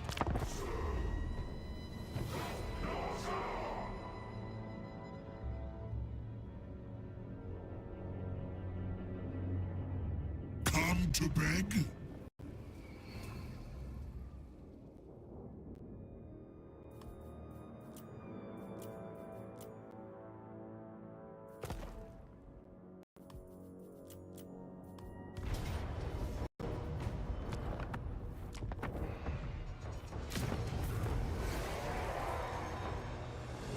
Chat, this run around game is getting very tiresome.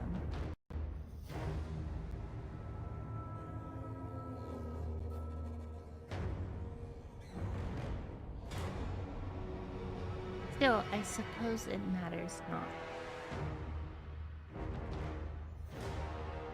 They shall all fall.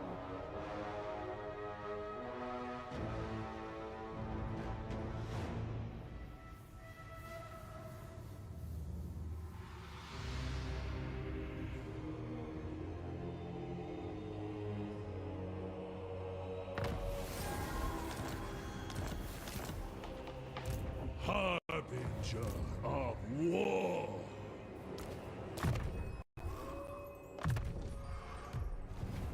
Divide and conquer. Pitch cap raiders. Follow me to glory.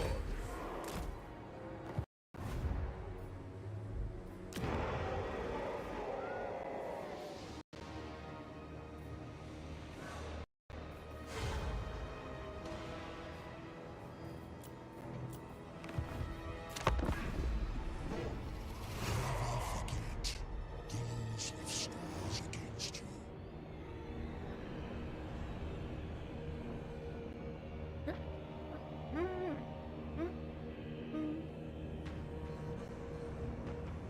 I didn't know Sailed Faithless was in the Tomarcon novel. Pretty cool.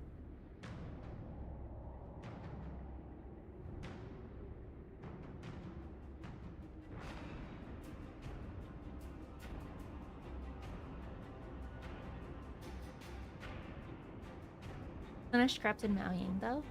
Your Honor, I totally haven't been to loverslab.com. I totally haven't played through these Slanesh corruption stories of Miao Ying, Zarina Katarin, and Marathi. All of them would speak Primal, actually. Foremost shaman. Arch sorcerer of the Dolgan. This is our route. I will be rewarded.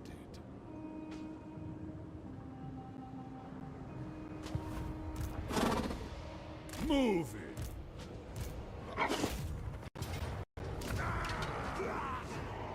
End them. They belong to me.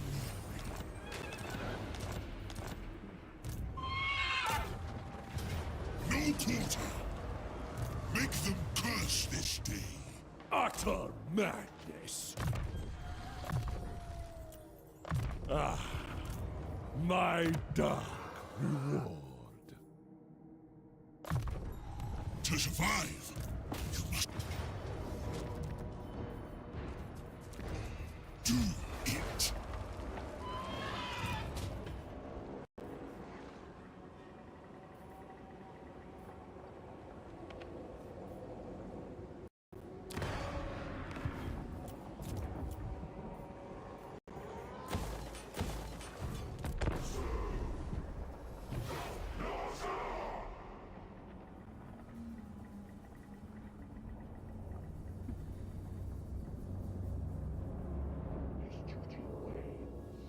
I will say, there is some solid Warhammer Fantasy corruption art. And as a result, a lot of the corruption art kind of falls into the hypnosis category, but a lot of it is very, like, hypnosis by... not literally, like, not intentionally, but just, like, hypnosis by proxy. There you go. Like, oh, this person was, you know, mind-controlled into becoming evil, and thus there's that level of hypno to it. That's very enjoyable. The voices speak. And most of the time, it's Carillion. War. A lot of the time, it's Carillion getting corrupted by either the Great Horned Rat or Slanesh in the artworks. It's very sad.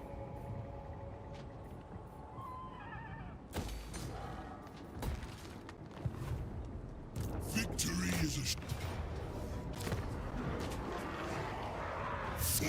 Forky, your hypnotint is showing the gameplay is really dark. Good. Get light moded, idiot.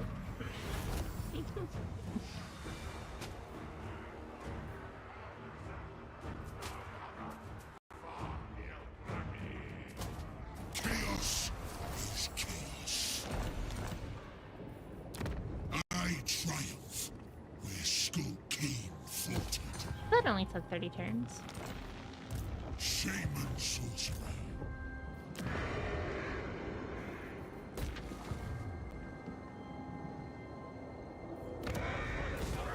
Their soul. Alright, chat. So that was the What golden now? trade. Pretty interesting stuff. I mean, the spoil system seems alright, I guess. Glory. I like the idea that you can speed up buildings, but like, especially looking at these, a lot of these buildings aren't particularly interesting because a lot of them just have non-spoil equivalents that just require more money, right? So it's just kind of like,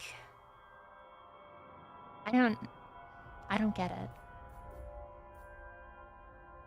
Maybe some of these, I guess. These are a bit better. Stop. But yeah. Alright, let us look at who we're gonna raid. Thank you so much for stopping by, everybody. Appreciate you all. Let us raid Puny.